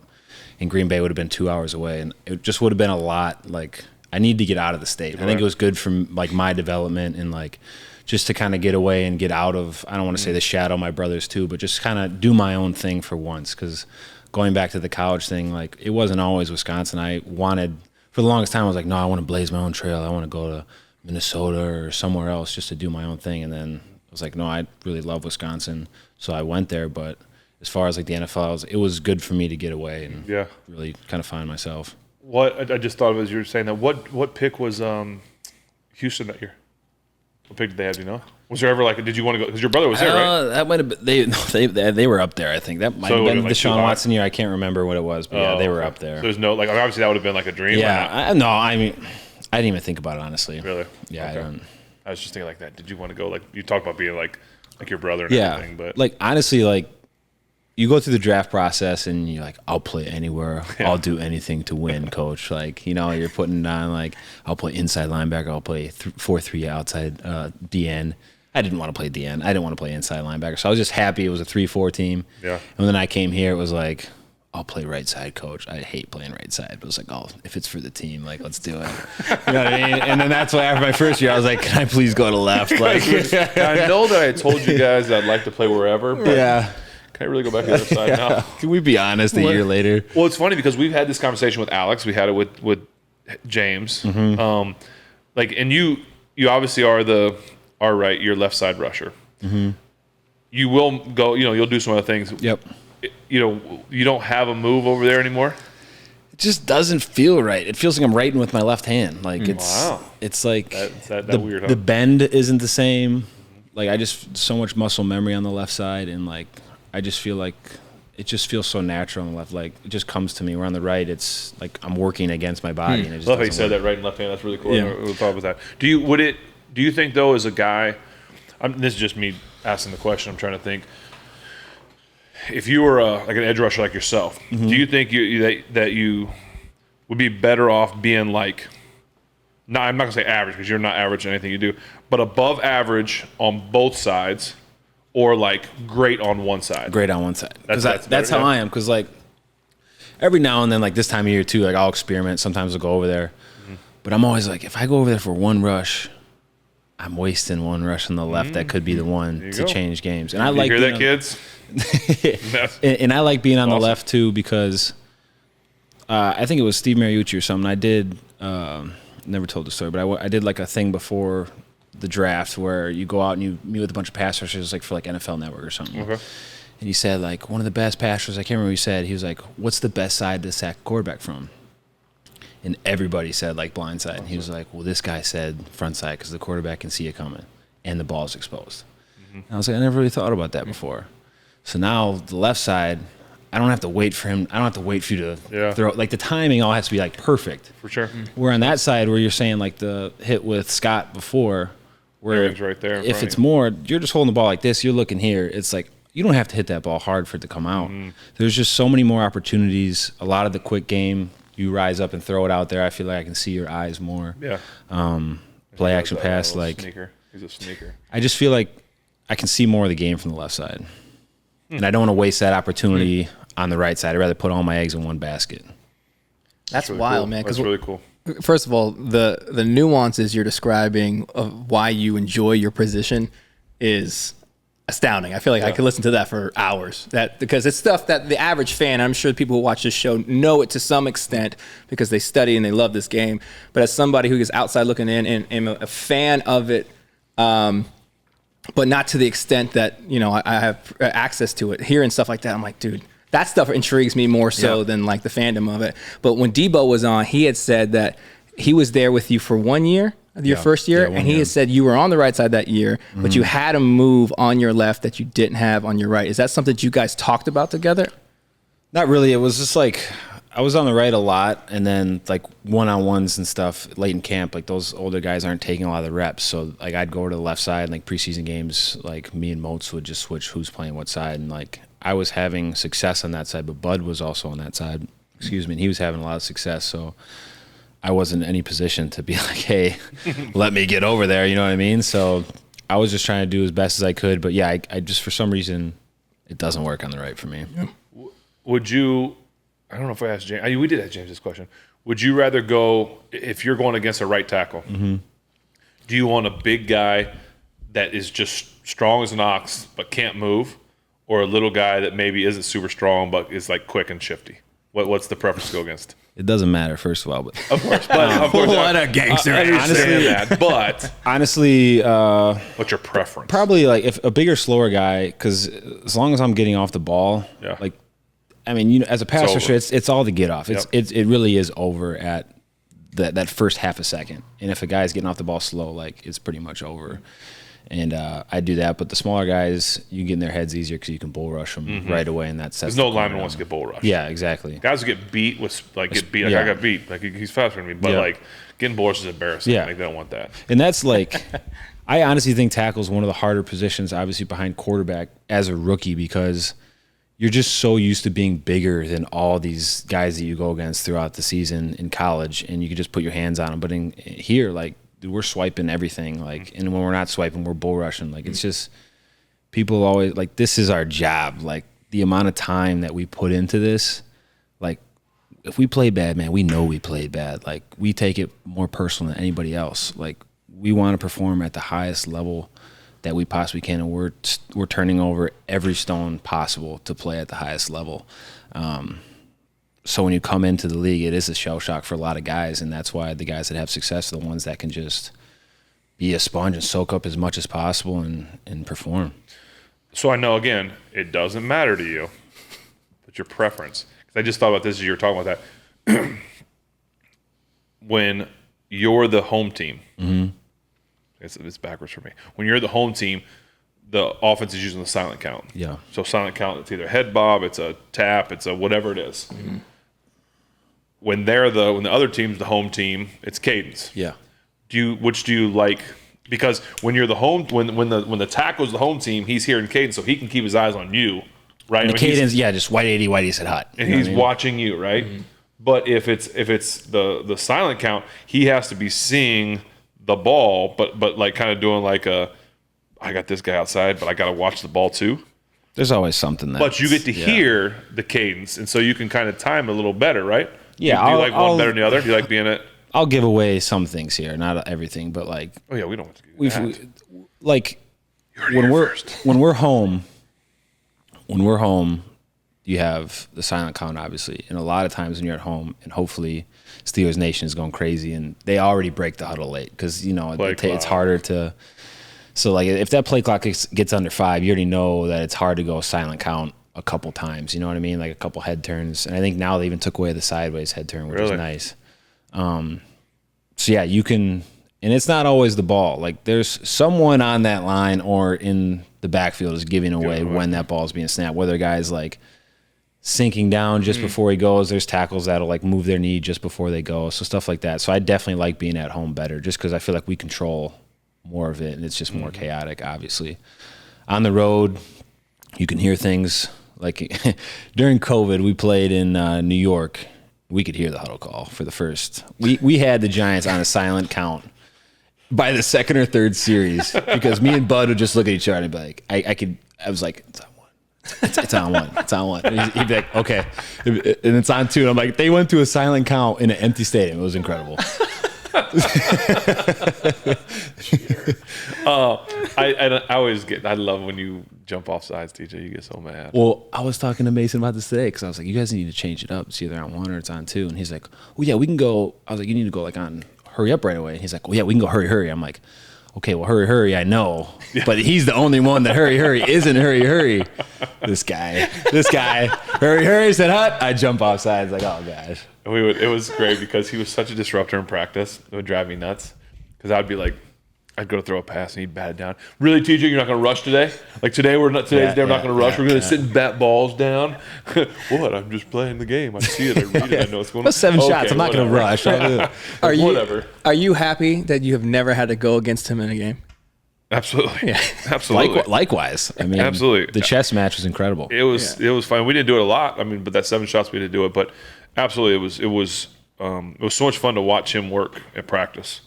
And watch him. I mean, especially game days was so much fun because you just knew that you had a chance every single time he was out there to get the ball back.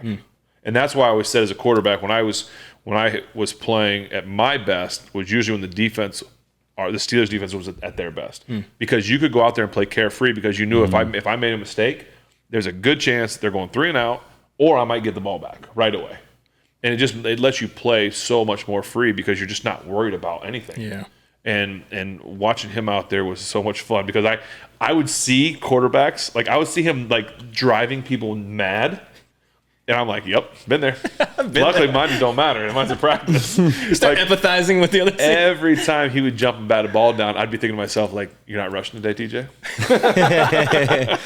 But it's like that iron sharpens iron thing where, like, I wouldn't have all those skills if it wasn't for going up against a great quarterback like yourself. Like, it all just works itself out. It's crazy. Like, my, like, coming to the NFL moment, or like you made it, was like, I was like our first 7-on-7, like, I didn't know what the heck I was doing. This guy tells me I have curl flat drop. It's like, okay, you've been here a while. Like, I don't even know what I have. You're telling me what drop I have. So I was like, this is different. Yeah, that's wild, dude. So you had mentioned growing up you wanted to just be, which blows my mind to me, that you can be as good at your job as you are and you didn't really want to do it growing up. Like, you were just looking up to your brothers, which I can understand as a younger sibling. And then you get to the league, and you just want to keep doing. I mean, the fact that you didn't even watch the NFL until your brother made it, like, it blows my mind to me, because you're such a household name now in the NFL. Crazy. After your brother retires, is there anyone other than him that you look up to now? I mean, not really. I'm just like a fan of the game. Like, it's not even necessarily positions. It's just like guys that work hard, and because, like, I mean, being in the NFL, that's like the number one thing I've learned is, like, success doesn't just happen. Like, I feel like there's this misconception that people, like, see guys that get paid a lot of money and they probably don't care about their job. But it's like the guys that are truly really successful at what they do, like, they pour everything they possibly can into it, and they work so hard. And that's why guys that are successful, it's like, I can't hate on that. I know that guy is putting everything he possibly can into it to get to where he is today. So I think I just admire the players that are doing it at a high level and can do it for multiple years, because consistency is the hardest thing to do. True. What year is this for you going into? 7. I thought Time flies, man. It's crazy. And you're the OG now, dude. It's crazy. Old dude. He's an old head. And obviously you've had some injuries that people know about. What was there one that kind of was worse, or that may upset you the most, or anything like that? I mean, obviously the pec this past year was tough, and then, I mean, just like having a great offseason, feeling really good going into the season. Felt like I was playing really well in Cincinnati, and but that's just like one of those things. Like, even on the play that I got hurt, the clock was running. They were out of timeouts. Fourth quarter, it was like 20 seconds left on the clock. I got a hands of the face penalty. But I had Joe Burrow locked up, and, like, my arm got stuck behind me, and that's how I tore my pec. But, like, the amount of times I've replayed that play in my mind, like, if I just kept my hands low, like, there's no hands to the face, A, and then B, if I just stay on my feet and wrap him up and take him down, like, game's over, pec is fine. Like, you know what I mean? Like, the amount of times that I've drove myself nuts thinking like that, you know what I mean? I get it, bro. And, like, trying to, like, because, like, there was, like, those, like, 1 or 2 days where you're waiting for the scan to come back and, like, get second and third opinions, where I was talking to my brothers, and they're like, you're probably, like, it's probably torn. Derek tore his pec, JD tore his pec. They both needed surgery. So, like, they kind of knew what was going on. So they're like, you're probably done. So in my head, I'm like, okay, this sucks. Like, my season's over. And then you get the scans, and it's like, okay, like, we're gonna try to rehab and see what happens here. So, like, you have that moment where you got to flip it back on. Yeah. And as soon as I came back, it never really got to 100%, but then it was just like every little thing. I had like a rib, I had like a thumb, this is one of those years for me where I just could never get 100% fully healthy, so it was a little frustrating. But and does your pec feel good? I mean, do you feel like it's pretty good now? Yeah, I feel great now. I really do, and it's been a great off season for me. And like I said, if you play long enough in this league, you're gonna have those years, you're gonna have those weeks, and it's just about how you respond to it. So that's what I'm looking forward to doing. See, folks, stop benching 500 pounds. 500 pounds won't get me to sacking the quarterback, though. I learned that lesson. I've learned that lesson, that's for sure. Spence, I know we have one more beer to do, and we're wrapping this thing up. Do we do the beer before the 2-minute drill? Or the 2-minute drill? Yeah. What's the 2-minute drill? Oh, well, as a subscriber, you should know. Call back. Which one first? Let's do the beer. Beer first. That way you can end on it, right? Yeah, okay. Yeah, that makes, Okay, well, we'll say a 2-minute drill. Yeah, we'll do this. It'd be fitting for you. How many timeouts? That's a good question, actually. Wait, as you're doing this, well, good. We've had 2 head coaches on. You're the first person to ask about that. Yeah, exactly. Well, most of the other head coaches just wanted a good quarterback. So they had a good quarterback. They don't care about 2-minute drill. How are you? Because it's a mixed bag out there when Renegade comes on. Yeah. How are you? Do you love it? Does it get you going?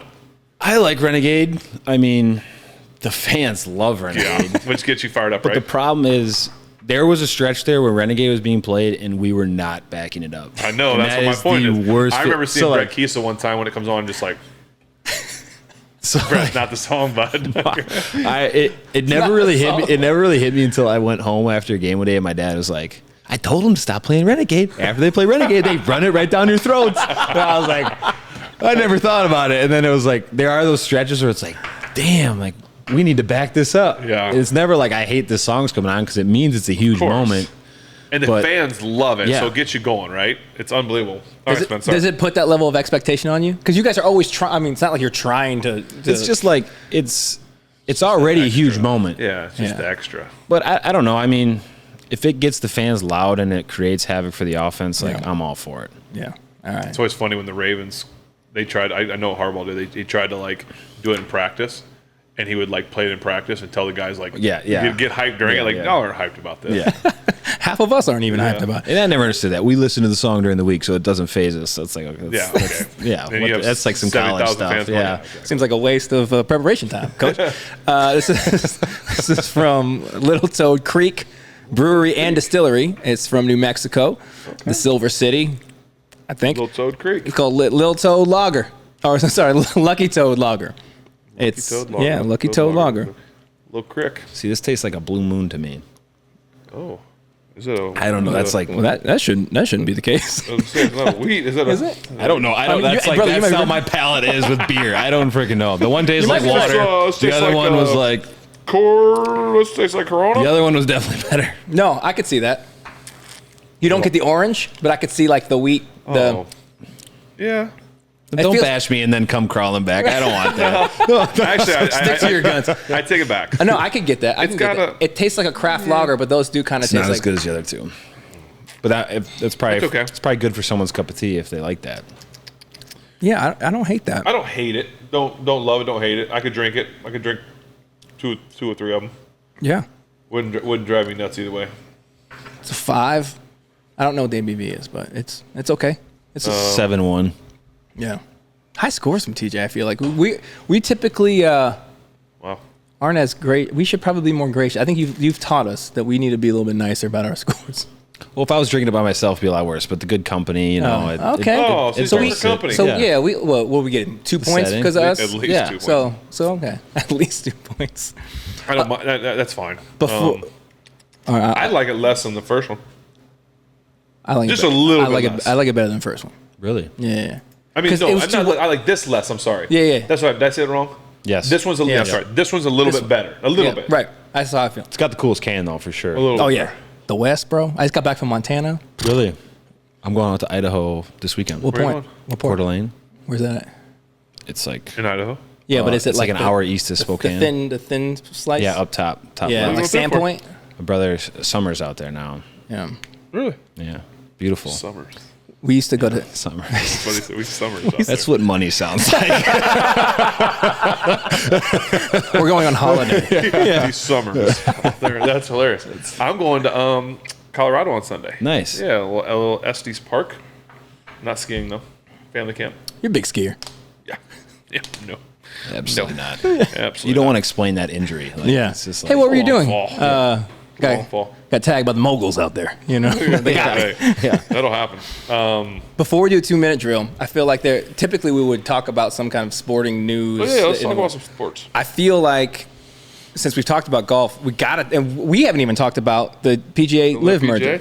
I don't even know what to think yet. It's crazy, man. There's too much. How do you feel about this? TJ, were you dialed into that beforehand though? Yeah. At all? I like to watch. I mean, the Jay Monahan thing too right now is kind of wild. I hope he's healthy and all right. He's got to be stressed, right? His heart's going nuts from the stress. The fact of the matter is, I'm not mad they joined it. I guess I'd be mad if I was a player that had to find out on Twitter that morning. Like, how are you Rory, Tiger, these guys, and the commissioner didn't call you, talk to you about it. It's all the players just got a team meeting together, vote on it. I don't know, but there's just too many details out there that I don't know yet. Exactly. But you hear that they got $602 billion to fight the PGA. Was that with a B? Yeah, with a big B. Big Billy. It's a big B. I feel bad. I mean, listen, I've got friends on both sides of it. I'm extremely happy for my friends that went to LIV, got paid, and now are going to, be a part of it. And I feel bad for the guys that didn't go, that were close. And there were a couple guys, big names. I don't know if it's been announced, but there were some big names that were like on the brink of going. Really? It didn't go. So I don't know. But I think John Rahm put it good. I think it was today or yesterday. He was like, at the end of the day, I'm just fortunate to be in this position to be able to play like PGA golf, like on tour and make all this money. And there has to be a silver lining in all of it. Like at the end of the day, if you hold a grudge about it forever, you're never going to be able to get over it. Oh. Yeah. But it does. The business side of everything is money rules everything. Money is king. How old are you, TJ? I'm 28. 28? It's a wise man. He's a wise man. It's a wise man. This whole night, man. I feel like you're dropping nuggets. Who's winning this weekend? But everybody. Who's winning this weekend? Golf. I know what you're talking about. Just want to make sure. I know what you're talking about. Why don't you say some UFC fighter or something? Did you watch the fight, though? Benny Nunez. Who won? Retired. She retired. She won and retired. Really? Look at her Instagram post. It's the biggest flex ever. She like has like this trophy case of like 12 belts. It's like the most badass thing ever. Yeah, she so won and retired. I missed it. Yep. Yeah. I don't know that I have an early pick. If I was going to go, I know it sounds crazy. I mean, I think Rahm's always a healthy pick. I think Dustin Johnson might be one to look for. Big hitter. I just think there's a chance. I don't know about you. I think, isn't Homa from out there, Max Homa? I think he's from out there. I think it'd be cool to see him win. I think he lost at Riviera by like a stroke or two, so it'd be cool to see him win at home. Yeah. Which was cool to see. I felt really bad watching the RBC. Yeah. Like we were talking about that earlier. Like I hated, it's cool that the guy won from Canada, but I hated that the crowd was like booing. Yeah. When the other guy, like, Tommy or Fleetwood, like he was clapping for him when they missed a putt. Like you're like, That seems so non-Canadian. They're so polite. Not these guys had a lot of Was beers. it It was a lot of Americans out there? It was a lot of old lug tread drinking going on. What a way to win, though. A 72-foot putt. Unbelievable. You can't write it up better. The first Canadian to win it's like 1954 or something, too. It's crazy. Yeah, that's wild. It was unbelievable. What about that dude? This was a while ago, that tour pro. Or the Block.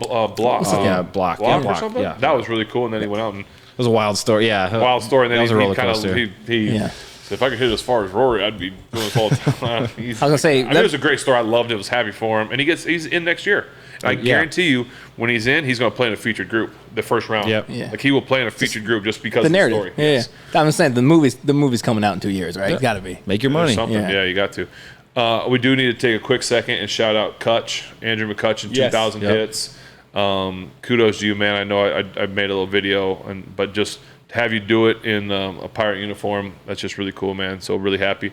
One of our guests, we need to get him down here. He's on our live show, but congratulations to you on that, man. That was really cool. Yeah, Kutch. Congrats to Kutch. Golf clap. The Nuggets winning. A lot of things have happened. The Nuggets won. Jokic is unstoppable. Can't do anything to stop Nothing. him. All he wants to do is go back to Serbia and Did he say ride that? horses. Is that what he wants to do, ride horses?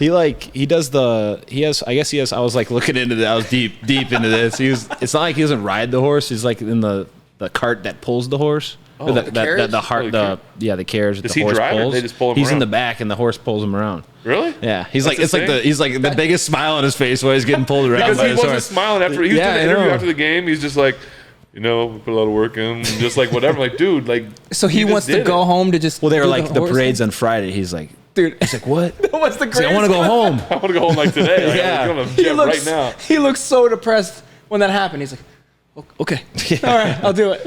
I thought it was funny when he on the court after his brothers, like his two big tatted up like his brother, or like hug him. He's holding his daughter, and they're like squeezing him and lifting him up, and he's probably like, hey, Uncle Jim's a little crazy right now, he is just truly an unbelievable. Like, it's cool because I feel like, when Shaq left, like you kind of lost. The big man is not really existent anymore, right? It's like up and down the floor or whatever. And I think he kind of, but he's not your traditional big man. But to watch him bring the ball up, his passing, he's unbelievable. He's fun to watch. He is fun to watch. Yeah, it seemed like no one had the answer for it. No. for the last couple of years. Yeah, I mean, the guy won MVP 2 years and then as a champion. Runner-up this year and then wins the championship. And I don't see if that team even stays close together, then no one was going to beat them. What's it like being in that parade? It's unbelievable. What's that? This has to be the best. It's unbelievable. There's just, especially here in Pittsburgh, there's people everywhere. People hanging out at Bill. I mean, it's just one of the best feelings. It's to have the confetti come down. I've had it both ways. I've had it on me for winning or loss, but it's truly like it's surreal, to be honest. It's surreal at the beginning. You're like, we just put in months of work. I mean years, but for this season, months of work. And you're like, it's over. Like you want to just, like he says, I want to just breathe. Like I just want to be done. Like holy cow, I'm exhausted.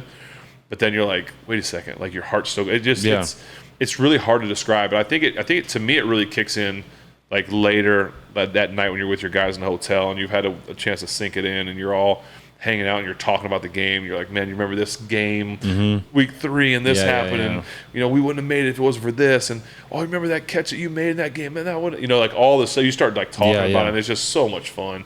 How long does the high last? Like how long till you have to come down a little bit? It for me it didn't stop for a while. I think for a lot of guys because you're going to like do interviews and people want to just keep talking about it. So even if you moved on and done something else, someone would be like, hey, great Super Bowl. That's awesome. So much. Like what was it like? Yeah. Or or you go do an interview or just walking down the street and someone sees you and says it and just so it never truly goes away. I mean, I still have people say something about it's legendary stuff, man. It's one of the coolest things ever, man. If there was ever a team, a defense, someone that y'all deserve it. So I hope y'all get a chance to get there, man. It'd be fun to watch. Me too, man. I really do. If you make the Super Bowl and we do the show there, will you come on our show? Of course. Yes. Lock them in. Lock them in. Bring the Bane of existence with you. You have to drink. You have to just be like, yeah. We're gonna rename TJ that. The Bane of existence. That'd be awesome. Yes. Well, we've kept you here so much. I know you have another mini camp tomorrow, but you're probably not practicing because you don't ever practice in mini camps. We've talked about that. Will you only do 7 shots or anything tomorrow, will you? No. I'll be clapping. He'll be clapping. Is it like a hat day? Did you guys really go? Someone told me you guys went go-karting or something. Yeah, so like Mondays have been like team building type activities. So they went. It was like a go-kart thing where a bunch of guys go-kart. I'm not taking that chance in a go-kart. But that's where I dominated. Smart. That's where me and Christian Kuntz dominated the cornhole board. So that was fun. I gotcha. Okay, so this is what we're gonna do. Unless there's anything else you want to do, anything else like sports Williams? Golden Knights, congratulations, Vegas Golden Knights. They won. I mean, talk about them too. They killed them. I did want to ask this. I asked this today, but no one had the answer for me. So when the Houston Texans expanded, was it like the NHL where each team got to protect? So how did that work? Do you remember? Nope. Because I was like, I understand how like the Vegas Knights, because they had really good players, obviously through like they only protected. I take that back. I don't remember. I don't remember either. I was just thinking about that the other day. Yeah, I feel like I just spoke way too fast and act like I knew the answer. But I feel like in football, you'd have to protect a lot more than just 2 guys. Yeah, I don't know how that worked. Yeah, we lost Fleury to them. Yeah? Mm-hmm. Yeah, Fleury, yeah. Marc-Andre. Yeah, that's interesting. I don't know how that works. We have a sports agent on here. Ryan? Yeah, anybody out there? Well, thank you so much for coming on. We're going to do this last little thing here. All right. It's called our 2-minute drill. I just have a couple little, fast. We're gonna rattle off some things. Okay. Okay. We got 2 minutes to see how many we can get in. Okay. Okay. So I mean, you can take some thought if you need to think, but try and come up with something as quick as you can. Okay. I know how 2-minute drill works. This isn't your first 2-minute drill. So you have 2 minutes, right? And no timeouts. Okay. Are you ready? Yep. Spence, are you ready? I'm ready. All right. Here we go. Favorite sport to watch? Football. Pepsi or Coke? Pepsi. Favorite food? Steak and potatoes. Favorite sport to play? Hockey. Do you call it pop or soda? Soda. Would you rather watch college football or the NFL? College football. Artificial turf or grass? Grass. Everybody says it. Sunday night football or Monday night football? Monday night, baby. What makes you salivate more, seeing a tight end block you or a running back? It doesn't matter. I'm making T-shirts with TJ's face on. Come on, it's 2 minutes. Let's go. What a competitor. What's your fastest 40? Not fast enough. What's your go-to pregame song? Something by Zach Brown. Nice. Chocolate or vanilla ice cream? Chocolate. Favorite football player of all time? J.J. Watt. What's your go-to dessert? Eclair cake. Last concert you went to? Luke Combs. Awesome, wasn't it? Mm-hmm. Sorry, still going. Favorite vacation spot? Favorite place of summer? Old school Rhinelander, Wisconsin. Oh, okay. Never heard of it. All right, we're almost over. Favorite singer or group? Zach Bryan. Okay. Golf, yes or no? Yes. Of course. Ocean or lake? Lake. One play left in the game. What's your go-to defense? 0. All out. Would you rather drop into coverage or rush the passer? Silly question. Of course it is. What's your go-to dance move? None. 5 seconds, 3. Who's the best quarterback you ever saw in practice in 7 shots, getting to jump you into the air and then throw it around you for a 2-point conversion? Oh, time's up. You don't have to answer. Dang, that would have been a good one. I want to hear that answer. It's almost like I was going to have to count to 7. Best quarterback you ever saw in practice in 7 shots, getting to jump in the air and then throw it around you for a 2-point conversion. What a specific question, man. I don't know how that came up. crazy. It's amazing that That came is up like crazy. You know what? It's a shame we didn't have time for it. That would have been so much It fun. probably took him 2 minutes to type that long one. There were some good ones in there. I like that. Yeah. I like that. Where was the place you said? Vacation spot? Rhinelander, Wisconsin. So we used to have a house, not a summer house. It was like No, it's okay. It's a summer. It's no, a summer. we didn't have money like that. Is that what you got, summer of that? We only had it for like 2 years. We realized that wasn't a smart financial decision, I think. But we'd go to Rhinelander, Wisconsin, just like 4 hours up north, and What my is parents in always Rhinelander, Wisconsin? just like just a bunch of lakes. Okay. And my parents always believed in like having a cottage and just being able to unplug and hang out as a family, and I just kind of missed those days. So that was where that came from. I should have put this on there. Did you and the brothers, like growing up, you were obviously competitive? Yeah. Did you guys ever get into like full on, like mom yelling, like you guys were fist fighting, throwing things at each other, like full fledged? What's the worst all out y'all got into, and who was it? Derek and I for sure. Really? Like, there's definitely been bloody noses and stuff from us fighting, and it's over like Xbox. You know what I mean? Like, like some stupid stuff. But like, That's real. I've always described like JJ was like get my 2 in and then run. Like that's how that always went down. Like Wait, say that again? get my 2 punches in, then run. JJ would punch you twice and run? No, I'd punch him 2 Oh, times. you like, punch. I was gonna say, wait, JJ punched you I get my twice 2 and in, run, and then like I'm going up the stairs and I get grabbed by the ankle. That's how like that always worked. Okay. And then Derek and I was always like a little bit more of an even fight, but he was even bigger than me back then, obviously, and it was always over like video games or something. And So funny. he would piss me off, and then like you get that second like that, like you see it in your coming. kids like that rage mode, I'm coming, and then yeah. he knew. Yeah, the Then he knew. Then he it was knew. over. Yeah. He knew it was over. That was so funny. I don't know. I didn't think about that. I was like, I bet they had to have had some all. There's no way. There's no way there hadn't been. No. Yeah. You Nah, guys I mean, definitely got to. I 3 remember brothers. My grandma would, because my dad has 2 brothers, just 3 boys, and my grandma was the nicest, sweetest person in the world, and she would like break yardsticks and like get the wooden spoon. Like it was like time to y'all stop it. I'm gonna break this Yep. wooden spoon over Yep. your behinds. That'll stop real quick. Yeah, you don't mess with mom, man. No. You do not mess with mom. So, Yeah. well, TJ, thank you so much for making time for us. Really enjoyed having you on here, Yeah. and I've enjoyed even more, obviously, being your teammate, being your brother, watching you play, watching you. I'm not gonna say perfect your craft, because I know you're always working, and that's one of the things that makes you special, is that you will never be satisfied with where you're at. Mm-hmm. And I know one day that's going to lead to some really special things and some special places. I won't say it, but I know in my heart where it's going to be. Rooting for you all the time, rooting for you to get a Super Bowl, so you can experience that uniqueness of how special that is. But Pittsburgh is incredibly lucky to have you, and you're on my Steeler wall over there. Those are some elites over there. It's an honor. But it was an honor to play with you, an honor to be your friend, and to watch you. And I'm going to enjoy watching you for the next, hopefully, 10 years. Continue to just wreak havoc and be the bane of existence on quarterbacks, on running backs, on offenses. I know for a fact, because I've played against guys that I not feared but didn't want to go against because they were just so stinging good. But you wreak havoc, and you do not allow coordinators to sleep at night. So good for you. Keep it up, and we will. I'm excited for this year and for what it brings. So I want to get that in Spence before you close us out. Yeah. like the great theologian Patrick Swayze once said, ditto.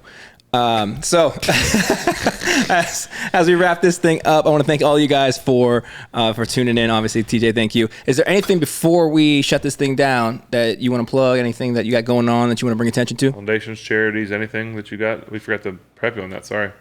Our production. No, I mean, first I just want to say thank you. Honestly, this was a lot of fun. Obviously, I've always respected you and appreciated sharing the field with you and being able to continue the friendship and be on a show like this. I mean, to just hang out. Yeah. This is cool. It's not, like I said, it's not like we're not here to plug stuff throughout the show.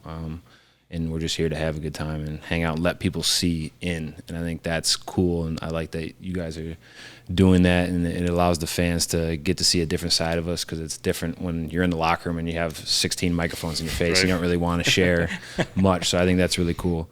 As far as charities, honestly, anybody out there in the Pittsburgh area has great ideas for me to get involved more with the community than I can, because I love working with Children's Hospital. I love working with 412 Food Rescue. I have a big passion for just working with young adults, young kids who just don't have as many opportunities as I was blessed with growing up or lucky to have growing up. So I want to get more involved, continue to get more involved, and try to have the whole community rally together. So I'm trying to figure out a way where I can do that. So yeah, man, I'm just trying to use my platform while I have it. That's what you just said too. Something we didn't touch on and probably should have is how connected and dialed into the community is. Obviously you love this community, and I'm sure it's wherever you would go, you would be tied into it. But you have a heart for the city and for the people and for helping, and that's just, it grows the legend, man. It's really cool. Yeah, Pittsburgh is really a special place. It really is. It's they love their sports. People love what they do for a living. They take a lot of pride in what they do. And for people to spend their hard-earned money on our jerseys and to come out to the game and to sit in the highest of rows at Acrisure Stadium just to root for us and be able to see us play, and then be able to give back too when we do our charity events. This is a damn special place, man. Yeah. Will you summer here? We'll see. Maybe you can show me a cool spots this summer. No, that's huge, man. I feel like I'd be remiss if I didn't say, man, this is my first time getting to meet you. And I'm not trying to gas you up, dude. And I'm sure you're a guy that doesn't want to take compliments, but the legend of TJ Watt, I feel like, is created because of what you're able to do on the field. But having to get to spend a couple hours with you, man, I get it. Like, you could have been a mediocre player and you would have been a legend, dude. You're an awesome dude. You're very wise. It clearly, your guys' family did something right, man, because your character matches your game. Thank you. I really appreciate it. It's a pleasure to get to know you, dude. I'll connect afterwards to see if we can't put something to get if organizations want to reach out to you. Cool. We'll put that in the description below. Football and merch is also going to be in the description below. If you guys have a beer that you want to see Ben try on the show, there's going to be an address in the description as well. We got some fun stuff coming up. Like Ben said, we're journeying to Latrobe here. Yeah, we're at some point. We'll have more information on that as well. If you are not already, go ahead and follow TJ on all the social platforms. I will link those below as well. And also Footballin with Ben on Instagram for giveaways and information on future events. That sounds pretty cool. All right. We appreciate you guys, and we will see you all next time.